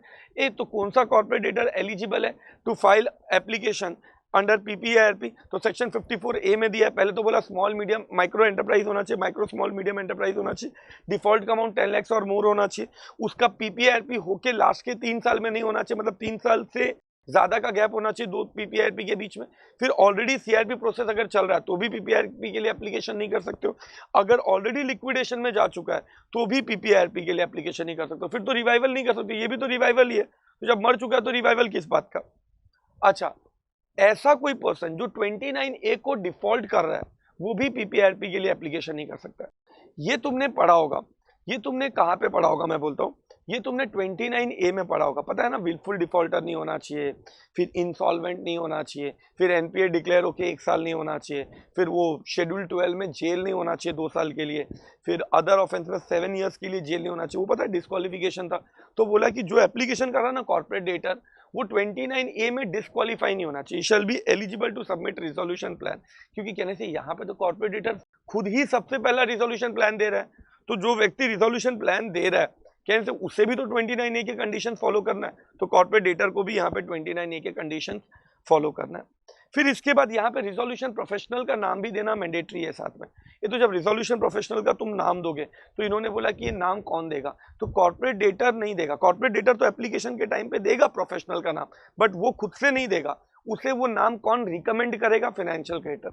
कौन सा फाइनेंशियल क्रिएटर तुम्हारे आरटीपी में नहीं दिया, मैं बताता हूँ, जिसका value 10% of total of financial creator है। तो टोटल फाइनेंशियल क्रिएटर मान लीजिए कुछ भी अमाउंट ले लेता हूँ 2 करोड़ है, तो जिसका 20 लाख वैल्यू है फाइनेंशियल क्रिएटर का, वो फाइनेंशियल क्रिएटर होना चाहिए। और उसे 66% फाइनेंशियल क्रिएटर्स ने अप्रूव करना चाहिए नाम। तो कहना इसे, अगर एक कॉर्पोरेट डेटर है, लेट्स से एबीसी लिमिटेड, ठीक है, मीडियम एंटरप्राइज है, वो एप्लीकेशन कर रहा है, तो उसे आईपी का नाम देना पड़ेगा। वो आईपी का नाम किसने रिकमेंड करना चाहिए, तो अगर 2 करोड़ का फाइनेंशियल क्रिएटर है टोटल, तो जिसका 20 लाख का फाइनेंशियल डेट है, जिस क्रेडिटर का, फाइनेंशियल क्रिएटर का, उसने रिकमेंड करना चाहिए। और अप्रूव किसने करना चाहिए, उस टोटल 2 करोड़ के फाइनेंशियल क्रिएटर से 66% इन वैल्यू फाइनेंशियल क्रिएटर उस नाम को अप्रूव करना चाहिए, वैसा ही बंदा आरपी बन सकता है। तो देखो एप्लीकेशन के टाइम पे तुमको ये भी नाम देना पड़ेगा। अच्छा, अगर कंपनी में फाइनेंशियल क्रिएटर नहीं है तो फिर तो लॉ में बोला एज में भी प्रिस्क्राइब, इसके ऊपर भी प्रिस्क्राइब करके रखा है, ऑपरेशनल क्रिएटर कर सकता है एप्लीकेशन। कौन कर सकता है, सॉरी हाँ, ऑपरेशनल क्रिएटर रिकमेंड करेगा आरपी का नाम, आईपी का नाम। फिर इसके बाद ये हो गया, तो अभी तक मैंने आई थिंक 5 कंडीशंस पढ़ा दी आपको। नेक्स्ट कंडीशन, इन लोग बोलता है मेजॉरिटी ऑफ डायरेक्टर का डिक्लेरेशन लगेगा, और अगर एलएलपी है तो मेजॉरिटी ऑफ पार्टनर का डिक्लेरेशन लगेगा। किस बात का डिक्लेरेशन, कि तुम्हारा pre package insolvency time limit में कंप्लीट हो जाना चाहिए। ये अब मैं इसके ऊपर कुछ बोलना चाहता हूँ, सुनो। नॉर्मल सीआरपी के लिए क्या टाइम लिमिट है, 180 डेज। एक्सटेंशन कितना मिलेगा, 90 डेज का मिल सकता है। अच्छा, लीगल प्रोसेस पेंडिंग है तो 330 डेज का टाइम लिमिट है। यहाँ पे टोटल टाइम लिमिट 120 डेज का है। सो पीपीआरपी में 120 डेज का। तुम सोचता रहेगा सर इतना कम टाइम क्यों दिया है यहाँ पे, यहाँ पे तो तुम already base resolution plan file कर रहा है, तो तुम्हारे पास फाइल करते टाइम तो कोई ये नहीं है ना, डायलेमा नहीं है कि क्या फाइल करना है नहीं फाइल करना, because you are already filing base resolution plan. तो तुमको अलग से कोई रिजोल्यूशन प्लान तो बनाना नहीं पड़ेगा, unless it is disapproved by COC. But अगर सीओसी अप्रूव करता है तो वही फाइनल हो जाएगा। तो गवर्नमेंट ने थोड़ा कम टाइम लिमिट दिया है, तो गवर्नमेंट 120 डेज में बोलता है पूरा पीपीआरपी का प्रोसेस कंप्लीट हो जाना चाहिए। ये 120 डेज कहाँ से स्टार्ट होगा, तो it will start from the commencement of PPRP. PPRP कब से कमेंस माना जाएगा, जिस दिन एनसीएलटी ने एडमिट किया एप्लीकेशन, वहां से कमेंस माना जाएगा। और कंप्लीट कहाँ पे माना जाएगा, जिस दिन एनसीएलटी ने फाइनल किया। लेकिन इसका टाइम लिमिट थोड़ा अलग स्टाइल में। मैं तुमको बोला 120 डेज का टोटल टाइम लिमिट है पीपीआरपी का, जो नॉर्मली 180 डेज का रहता है, बट यहाँ पे थोड़ा अलग पॉइंट है। अलग पॉइंट क्या है समझिए, ये नॉर्मली जो तुम पढ़ता है, तुम क्या पढ़ता है, सुनना मेरी बात। नॉर्मली तुम पढ़ता है 120 डेज, तो टोटल 120 डेज यहाँ पे 2 पार्ट में डिवाइड किया है। 90 डेज किसको दिया है, प्लान को सबमिट करने के लिए।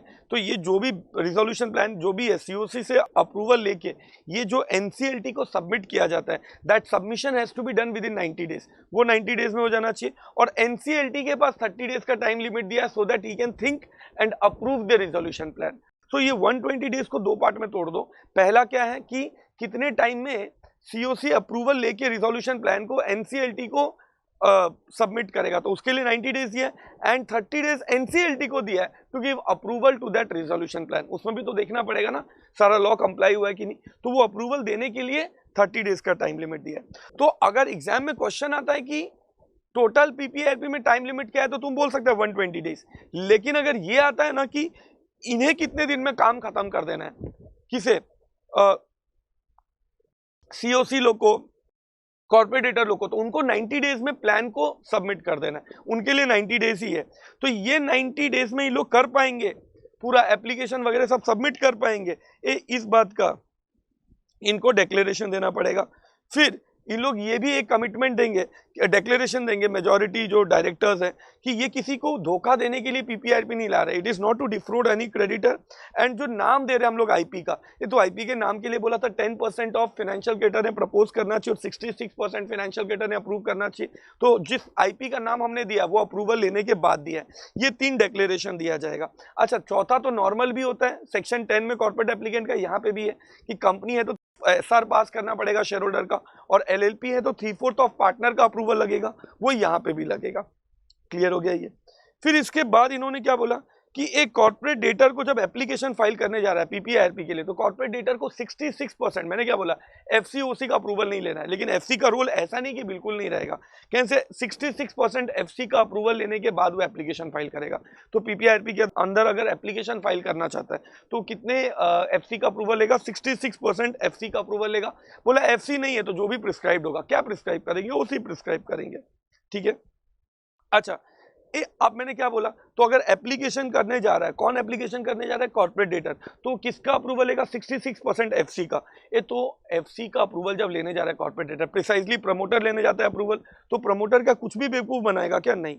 तो जब वो अप्रूवल लेने जाएगा तो एफसी को कुछ चीजें बताएगा, क्या, तो वो एफसी को बताएगा कि उसने सारा डिक्लेरेशन दिया है कि नहीं, एसआर पास हुआ है कि नहीं, वो बताएगा एफसी को।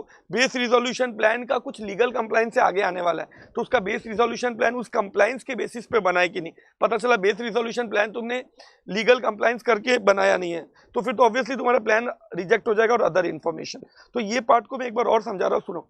एक कहने से मैंने क्या बोला, जब एप्लीकेशन फाइल करने जाएगा तो मेजोरिटी ऑफ अपना, तो एप्लीकेशन फाइल करने जाएगा, ये तो कहने से मेजोरिटी ऑफ डायरेक्टर डिक्लेरेशन देगा कि जो टाइम लिमिट है उसमें कंप्लीट हो जाने वाला है, डिफ्रॉड करने के लिए नहीं हो रहा है, आईपी का नाम ले रहे हैं, एसआर पास करना पड़ेगा, 3/4 ऑफ पार्टनर अगर एलएलपी है तो। अच्छा, कॉर्पोरेट डेटर को 66% एफसी का अप्रूवल लेना है, और जब वो अप्रूवल लेने जाएगा तब प्रमोटर कुछ चीजें डिक्लेयर करेगा फाइनेंशियल क्रेडिटर को। क्या क्या डिक्लेयर करेगा, कि वो सारा डिक्लेरेशन देगा कि जो हमको जो भी इस सबसेक्शन 2 में, मतलब ये दिख रहा है ये सारा रिक्वायरमेंट, बोलता है कि जो भी रिक्वायरमेंट है प्री पैकेज इंसॉल्वेंसी का, हमने वो फुलफिल किया है, हमने एसआर पास किया है, हमारा base resolution plan as per law है। और ये डिक्लेरेशन देने के बाद, ये एक्सप्लेनेशन देने के बाद वो 66% इन वैल्यू एफसी का अप्रूवल लेगा, और उसके बाद ही वो एप्लीकेशन फाइल करेगा किसके पास, एनसीएलटी के पास। क्लियर है। तो ये देखो, थोड़ा सा फर्स्ट टाइम पढ़ रहे तो एकदम कंफर्ट जोन नहीं आएगा, लेकिन मैं बोल रहा हूँ एक बार पूरा सुन लोगे और एक बार ये रीड कर लोगे तो I am sure you will become very comfortable. But एक बार तुमको पूरा सुन के एक बार रीड करना पड़ेगा, और मैंने बाजू में लिख के रखा है इंपॉर्टेंट चीजों को हाईलाइट किया। अब मुझे बताओ, रिजोल्यूशन प्रोफेशनल की क्या क्या ड्यूटी है before starting pre package insolvency resolution process. PPIRP start होने के पहले रिजोल्यूशन प्रोफेशनल की क्या ड्यूटी है। तो देखो, रिजोल्यूशन प्रोफेशनल को अब उसका नाम हम लोग क्यों प्रपोज कर रहे हैं एनसीएलटी को, क्योंकि एनसीएलटी का वर्कलोड कम हो जाए। एक ऐसे कुछ बेसिक चीजें जो अदरवाइज एनसीएलटी को चेक करना पड़ता है, ये अगर वो रिजोल्यूशन प्रोफेशनल खुद चेक करके आगे प्रोसीड करे तो डोंट यू थिंक एनसीएलटी का बहुत सारा टाइम बच जाएगा। तो क्या क्या ड्यूटीज है इंसॉल्वेंसी प्रोफेशनल का, ठीक है, जिसको तुम आरपी अपॉइंट कर रहे हो। पहले तो वो प्रिपेयर करेगा रिपोर्ट, और अभी जब भी जो हमने सेक्शन पढ़ा है 54A, जिसमें एलिजिबिलिटी है कि which corporate debtor can file an application under PPIRP, तो वो सारे कंडीशंस जो मैंने तुमको अभी अभी पढ़ा है 54A के, वो सारे कंडीशंस कॉर्पोरेट डेटर फुलफिल कर रहा है कि नहीं, ये पहले तो आरपी को यही चेक करना पड़ेगा और इसका एक रिपोर्ट बनाना पड़ेगा। मतलब एनसीएलटी का बहुत बड़ा झमेला कम हो गया। आरपीओ बनाने के बाद किसके पास फाइल करेगा रिपोर्ट, तो आईबीबीआई के पास फाइल करेगा। रिपीट कर रहा हूं मैं, आरपी किसके पास वो रिपोर्ट फाइल करेगा, आईबीबीआई के पास फाइल करेगा। अच्छा, फाइल करने के बाद आईपी की क्या क्या ड्यूटीज है, what are the duties of IP. तो आईपी को जो भी फंक्शंस लॉ में दिया है वो सारा फॉलो करना है। अच्छा, आईपी की ये जो ड्यूटीज अपन ने पढ़ा है कब कंप्लीट हो जाएगा माना जाएगा, या तो प्लान एडमिट हो गया तो कंप्लीट हो गया, या तो इसका ड्यूटी फिर भी सीज हो जाएगा अगर जो टाइम लिमिट दिया है उस टाइम लिमिट में कॉर्पोरेट डेटर एप्लीकेशन नहीं फाइल किया, या तो उसका एप्लीकेशन रिजेक्ट हो गया, तो भी आईपी का काम खत्म है। क्योंकि वो क्या करेगा, अगर एप्लीकेशन ही रिजेक्ट हो गया तो वो क्या करेगा, आप बोलने के लिए तो तुम बोलेगा उसका ड्यूटी कंप्लीट हो गया, बट कंप्लीट नहीं हुआ, उसका ड्यूटी इनिशिएट ही नहीं हुआ। तो ये थोड़ा सा घुमा के दिया है लॉ में, तो इसको कैसे याद रखोगे। सुनो, आईपी का काम कब तक हो सकता है, अगर प्लान एडमिट हो गया तब तो ये वाला फंक्शन उसने फुलफिल कर दिया माना जाएगा। लेकिन अगर एप्लीकेशन रिजेक्ट ही हो गया या एक्सेप्ट ही नहीं हुआ, ये तो उस केस में, या तुमने फाइल ही नहीं कर पाया corporate debtor with in time limit, ये तो उस केस में माना जाएगा कि उसका ड्यूटी जो अभी जो मैंने तुमको पढ़ा है 54B में, उसका ड्यूटी वहां पे खत्म हो जाता है। ठीक है, आईपी फ्री में तो काम नहीं करेगा, तो उसको जो फीस दे रहे हैं, नॉर्मली हम लोग सीआरपी में क्या पढ़ते हैं, उसकी फीस सीआरपी कॉस्ट बनती है, यहाँ पे किसका कॉस्ट बनेगा, पीपीआईआरपी कॉस्ट बनेगा। सो बहुत सिंपल है। अच्छा, मुझे बताओ, अब इसके बाद एप्लीकेशन टू इनिशिएट पीपीआईआरपी, एक कॉर्पोरेट डेटर ने 54A के कंडीशंस अगर फुलफिल कर दिया तो वो किसके पास एप्लीकेशन फाइल करेगा, अभी एनसीएलटी के पास। और एप्लीकेशन फाइल करेगा तो साथ में क्या क्या देगा, अब देखो, अब एक्चुअली एप्लीकेशन फाइल हो रहा है। अभी तक अपन ने क्या पढ़ा था, एलिजिबिलिटी है कि नहीं है, आईआरपी अपना आरपी सारा कंडीशन चेक कर रहा है। अब अपन क्या पढ़ रहे हैं कि वो एप्लीकेशन फाइल होगा।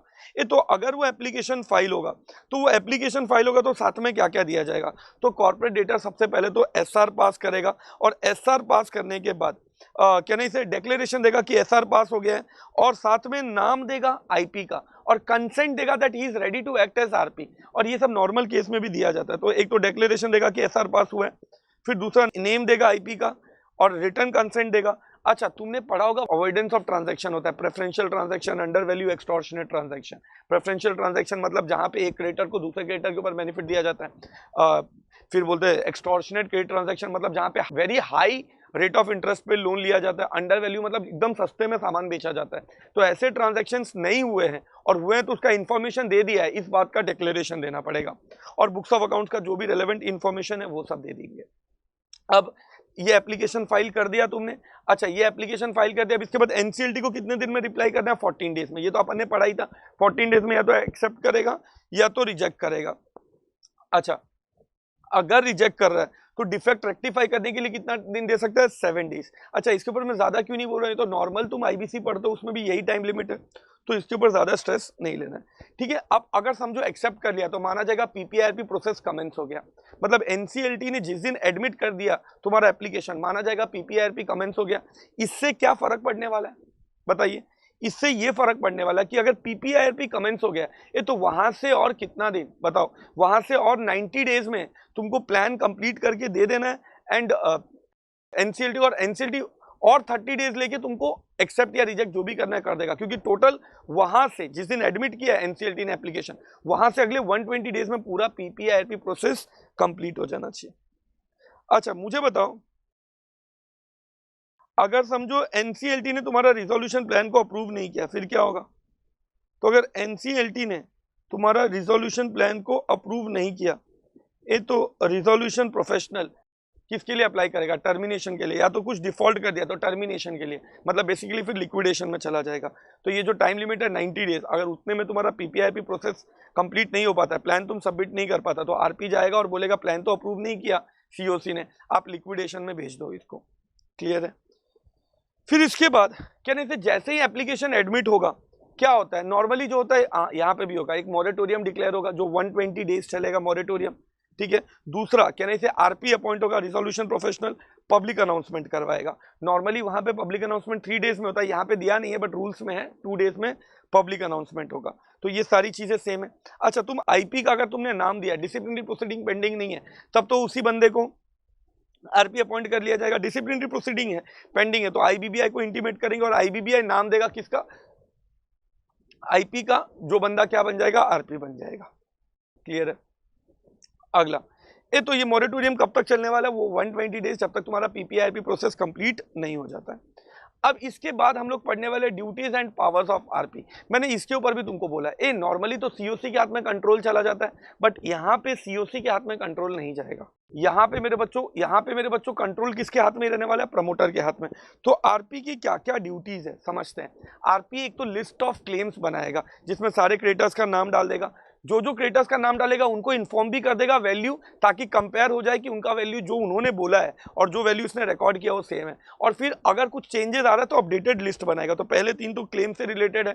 उसके बाद मॉनिटर करेगा मैनेजमेंट। अब तुम बोलेगा सर अभी अभी आप चीख के बोल रहे थे कि कंट्रोल प्रमोटर के हाथ में, अभी आप बोल रहे आरपी को पावर दे दिया है मॉनिटर करने का मैनेजमेंट। ये स्पेशल सर्कमस्टांस में होगा। मान लो अगर आरपी कुछ फ्रॉड कर रहा है तो ये मैटर किसके पास जाएगा, एनसीएलटी के पास, और एनसीएलटी ऑर्डर देगा, बोलेगा मैनेजमेंट आरपी नहीं, प्रमोटर कुछ फ्रॉड कर रहा है तो सीओसी एनसीएलटी को बोलेगा, एनसीएलटी किसके कंट्रोल में दे देगा, आरपी के। बट ये सिर्फ तब होगा जब नॉर्मली प्रमोटर फ्रॉड कर रहा है, तो अदरवाइज नहीं होगा। अच्छा, मान लो अगर कोई बोर्ड ऑफ डायरेक्टर है और पार्टनरशिप फॉर्म है तो एलएलपी, अगर ये लोग कोई ब्रीच ऑफ कॉन्ट्रैक्ट करे, बीओडी वगैरह कोई कॉन्ट्रैक्ट तोड़ रहे, कोई लॉ तोड़ रहे, तो इसका इंफॉर्मेशन सीओसी को देगा। मैंने तो यही तो बोला ना, ऐसा कुछ होगा तभी तो सीओसी किसको बोलेगा, एनसीएलटी को, और एनसीएलटी बोलेगा ठीक है आज से प्रमोटर के हाथ में कंट्रोल नहीं, आज से आरपी के हाथ में। बट ये स्पेशल सिचुएशन। अच्छा, इसके बाद सीओसी बनाएगा तो हमेशा होता है इन्फॉर्मेशन मेमोरेंडम बनाएगा। तुम सोचता रहेगा सर इन्फॉर्मेशन मेमोरेंडम कब बनाएगा। ये देखो, अगर बेस रिजोल्यूशन प्लान एडमिट हो गया तब तो इन्फॉर्मेशन मेमोरेंडम बनाने की जरूरत नहीं है, लेकिन अगर बेस रिजोल्यूशन प्लान एडमिट नहीं हुआ तब तुमको कहने से और रिजोल्यूशन प्लान इनवाइट करना पड़ेगा अलग अलग रिजोल्यूशन एप्लीकेंट से, ताकि ऑल्टरनेटिव रिजोल्यूशन प्लान बन पाए एआरपी, जिसको सीओसी अप्रूव करे। उस केस में इनको इन्फॉर्मेशन मेमोरेंडम भी बनाना पड़ेगा। अवॉइडेंस ऑफ ट्रांजैक्शन हो रहा है, प्रेफरेंशियल अंडर वैल्यू ट्रांजैक्शन हो रहा है, तो इसका इंटीमेशन देना पड़ेगा एनसीएलटी को। तो नॉर्मल सिचुएशन में भी होता है सच अदर ड्यूटी। अच्छा, आरपी को बुक्स ऑफ अकाउंट्स और इलेक्ट्रॉनिक रिकॉर्ड एक्सेस कर सकते हैं, आईयू एक्सेस कर सकते हैं। तुम बोलेगा सर क्यों एक्सेस कर रहा है, क्योंकि कहने से उसको क्रेडिटर्स का इंफॉर्मेशन जानना होगा ताकि क्रेडिटर्स को क्रॉस चेक कर सके, तो एक्सेस कर सकते हैं। फिर मीटिंग अटेंड कर सकते हैं, आईबीबी अपना मीटिंग अटेंड कर सकता है। वो मीटिंग क्यों अटेंड करेगा, सीओसी वगैरह का, ताकि उनको नॉलेज मिले हर चीज के बारे में, क्या काम चल रहा है नहीं चल रहा है। लीगल प्रोफेशनल्स को अपॉइंट कर सकता है अगर कुछ वैल्यूएशन करना हो तो। ये फटाफट क्यों जा रहा हूं, ये सब अपन ने नॉर्मल आईबीसी जैसा ही है।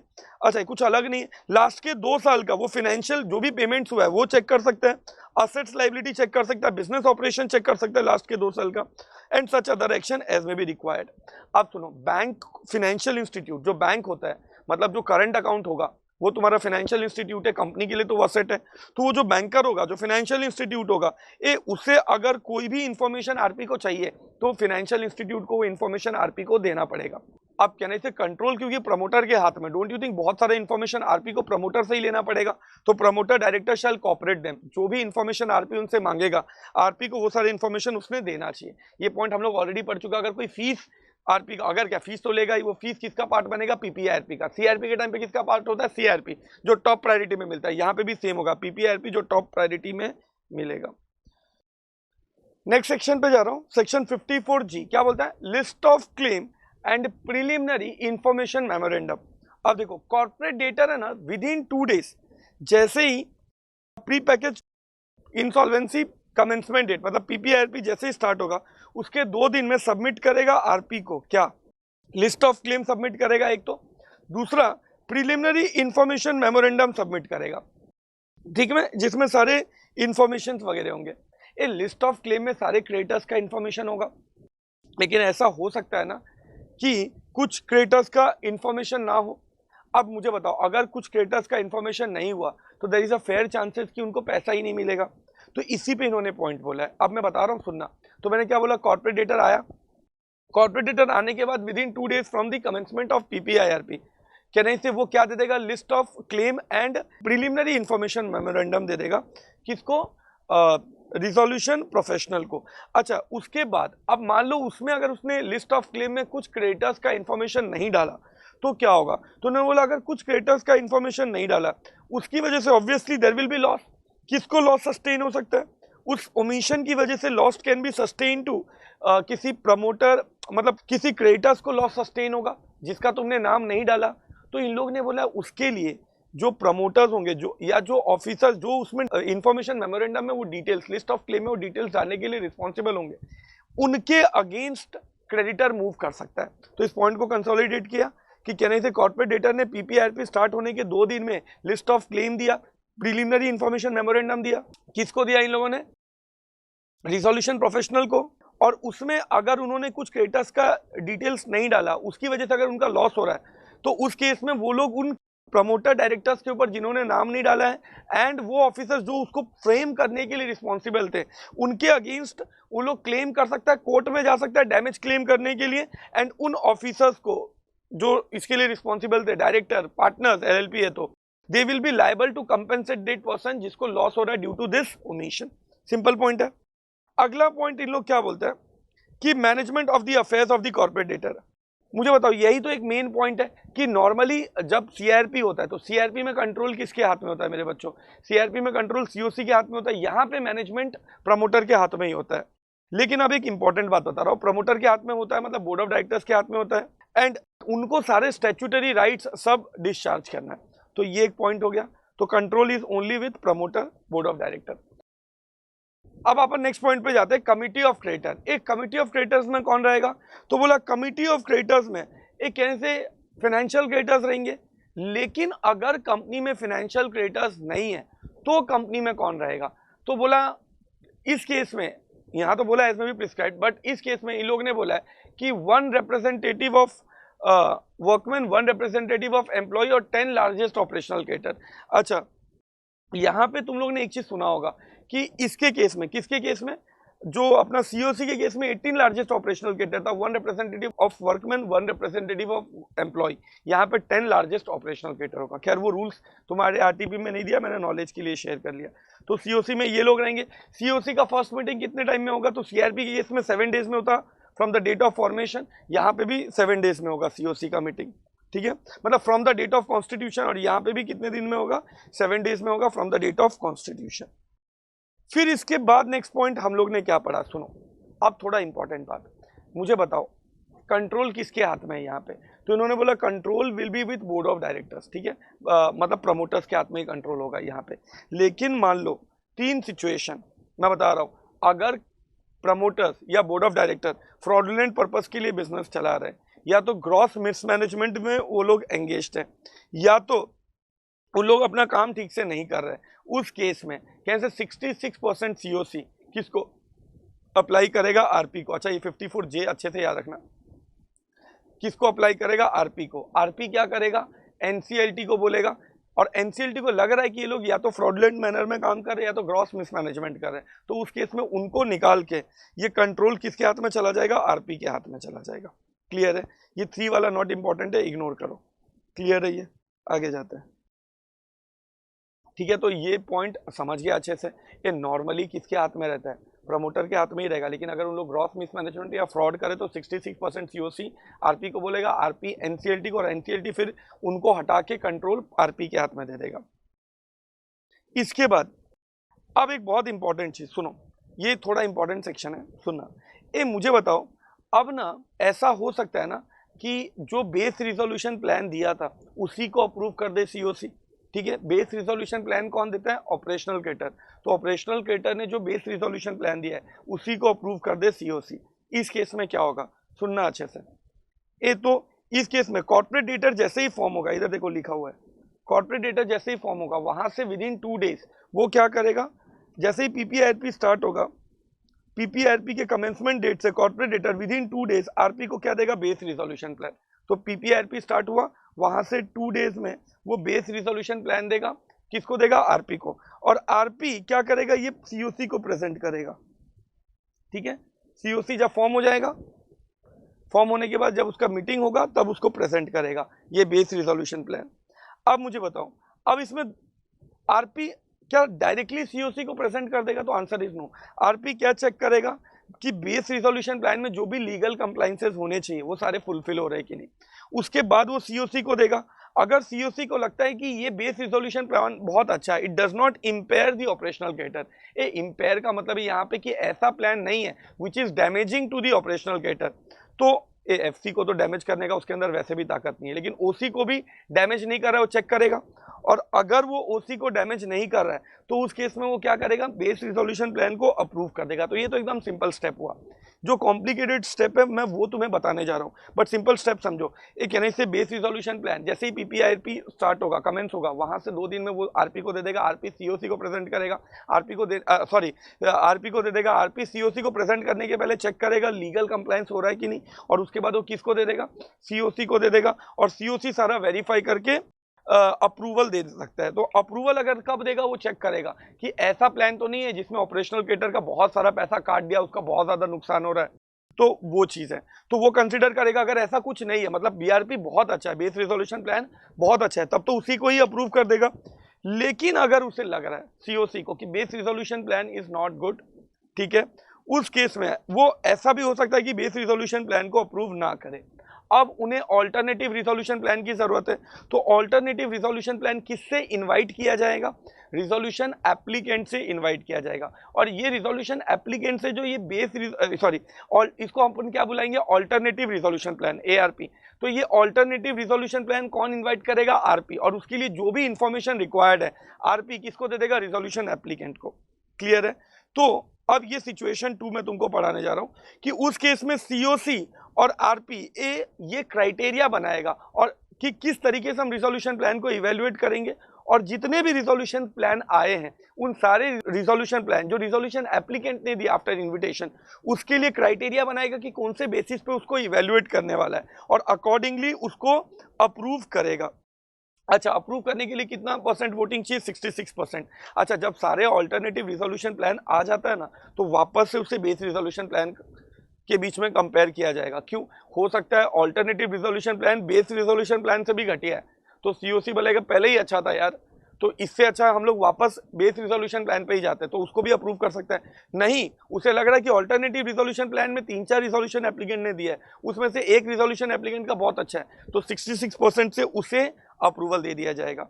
अब ये थोड़ा कॉम्प्लिकेटेड है, तो एक बार फिर से समझा रहा हूँ। देखो इधर, एक जैसे ही कॉर्पोरेट डेटर फॉर्म होगा, पीपीआरपी स्टार्ट होने के विद इन 2 डेज वो आरपी को क्या दे देगा मेरे बच्चों? बेस रिजोल्यूशन प्लान, और वो सारा लीगल वेरीफाई करके आरपी किसको दे देगा? सीओसी को। सीओसी चेक करेगा कि अगर इसमें ऑपरेशनल क्रेडिटर के डेट को इम्पेयर नहीं हो रहा है, कुछ नुकसान नहीं हो रहा है, सारा लीगल कंप्लाइंस वगैरह हो रहा है, तो सीओसी अप्रूवल दे देगा। लेकिन उसे लग रहा है कि ये बेस रिजोल्यूशन प्लान प्रॉपर नहीं है, हो सकता है कुछ इंपेयर हो रहा है या बेटर रिजोल्यूशन प्लान की जरूरत है, तो रिजोल्यूशन प्रोफेशनल इंफॉर्मेशन शेयर करेगा और रिजोल्यूशन एप्लीकेंट से क्या ले लेगा? Other alternative resolution plan, ARP. अच्छा, उसके बाद उसे इवेल्युएट किया जाएगा। इसके लिए जो क्राइटेरिया है वो सीओसी या आरपी मिलके बनाएंगे वो क्राइटेरिया, और इवेल्युएट करने के बाद फाइनली वो चेक करेंगे।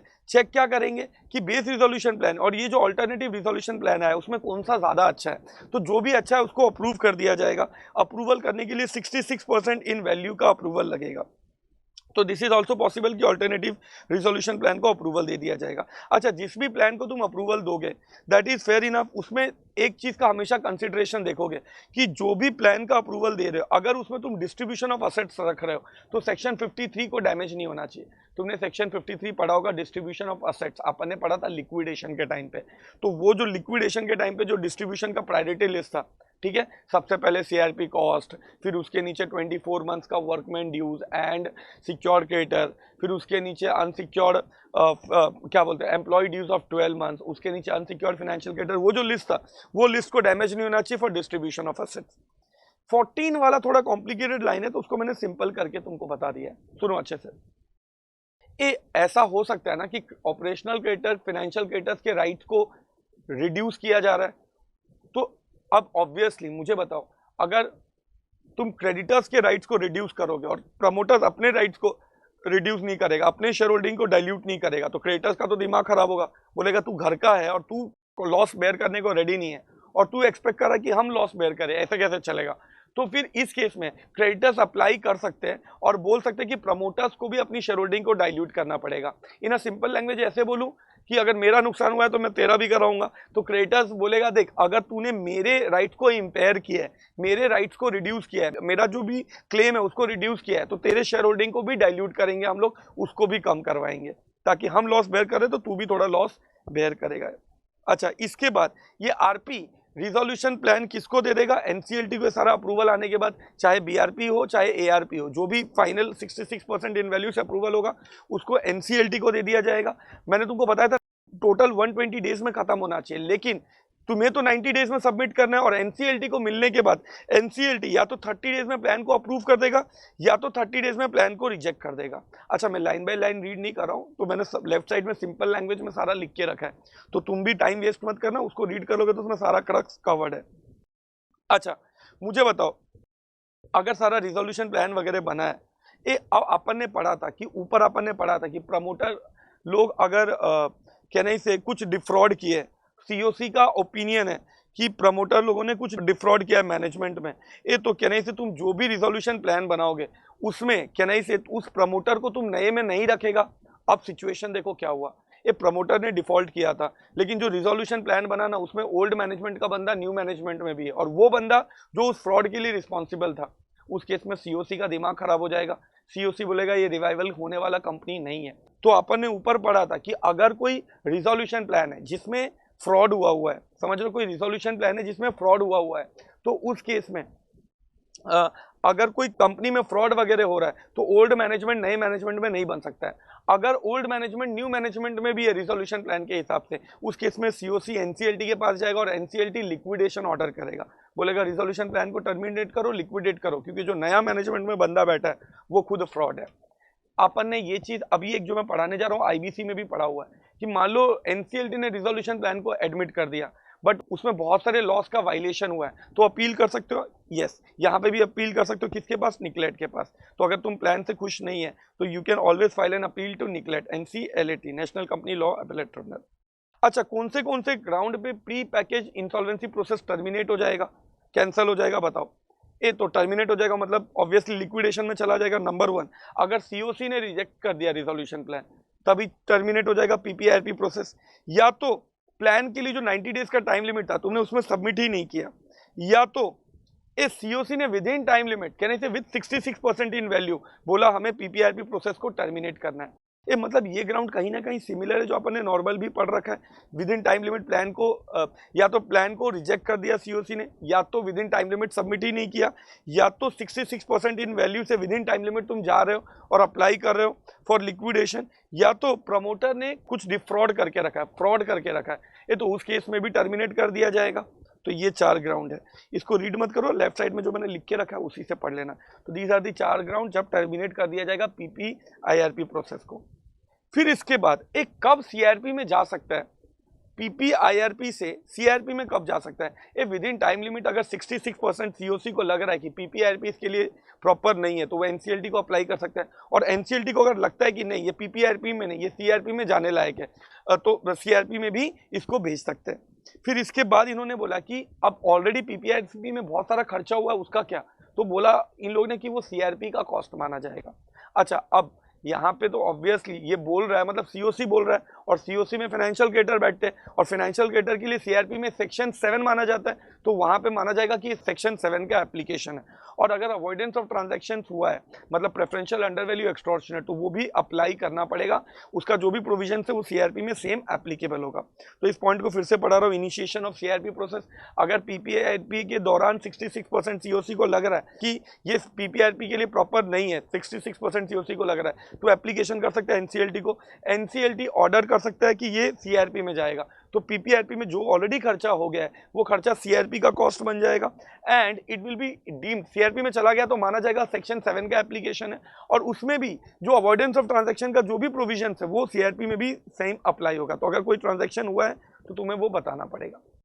लास्ट वाला बिल्कुल इंपॉर्टेंट नहीं है, इन्होंने बहुत सारा सेक्शन दिया है। अब देखो हर चीज के लिए तो सारा लॉ बनता नहीं है, तो इन्होंने क्या बोला है कि जिसके लिए स्पेसिफिक लॉ नहीं है उसके लिए इन्होंने ऑलरेडी जो दूसरे पार्ट्स है आईबीसी के उठाया है और बोला है वो यहाँ पे भी अप्लाई होगा। तो पीपीआईआरपी के लिए जो बहुत सारे प्रोविजंस है जो सीआईआरपी में ऑलरेडी दिए हुए हैं उस सेम टू सेम प्रोविजंस को यहाँ पे बहुत सारे सिचुएशन में डाल दिया है, बट इसको बिल्कुल रीड मत करो because that will be clearly wastage of time, तो इसको आप लोग प्लीज इग्नोर कर देना, दैट इज नॉट इंपॉर्टेंट। इसके नीचे 2 नोटिफिकेशन है वो भी मैं क्लास के टाइम पे आप लोग के साथ डिस्कस करके रखा हूँ। कहने से वो क्या है, कहने से कोविड की वजह से कुछ डिफॉल्ट्स हुए हैं तो बोला उसके लिए कुछ एग्जेम्पशंस वगैरह है तो वो एग्जेम्पशंस एप्लीकेबल होगा, बट उसको फिलहाल मैं डिस्कस नहीं कर रहा हूँ, नॉट इंपॉर्टेंट। अच्छा एक बार मैं फिर से बोल दूँ, लास्ट वाला जो 54P है उसको तुम ज़्यादा स्ट्रेस मत लेना, अगर रीड करना है तो एक बार रीड कर सकते हो, बट वो उसमें वही दिया है कि सीआरपी के जो बहुत सारे प्रोविजंस है वो क्योंकि सारा कुछ तो पॉसिबल नहीं था पीपीआईआरपी के लिए अलग से फ्रेम करना, तो वो सीआरपी के सारे प्रोविजंस उठा के इन्होंने पीपीआईआरपी में डाल दिया है। ठीक है, बहुत सारे प्रोविजन उसके नाम दिए है तुम देख सकते हो, मत रीड करना। अच्छा अब सुनो, अभी मैंने है ना आपको एक बार आईबीसी का बता दिया, अब देखो मैंने ज़्यादा टाइम लिया नहीं है, मैंने कोशिश किया लिमिटेड टाइम में जितना हो सके तुमको बता दूं।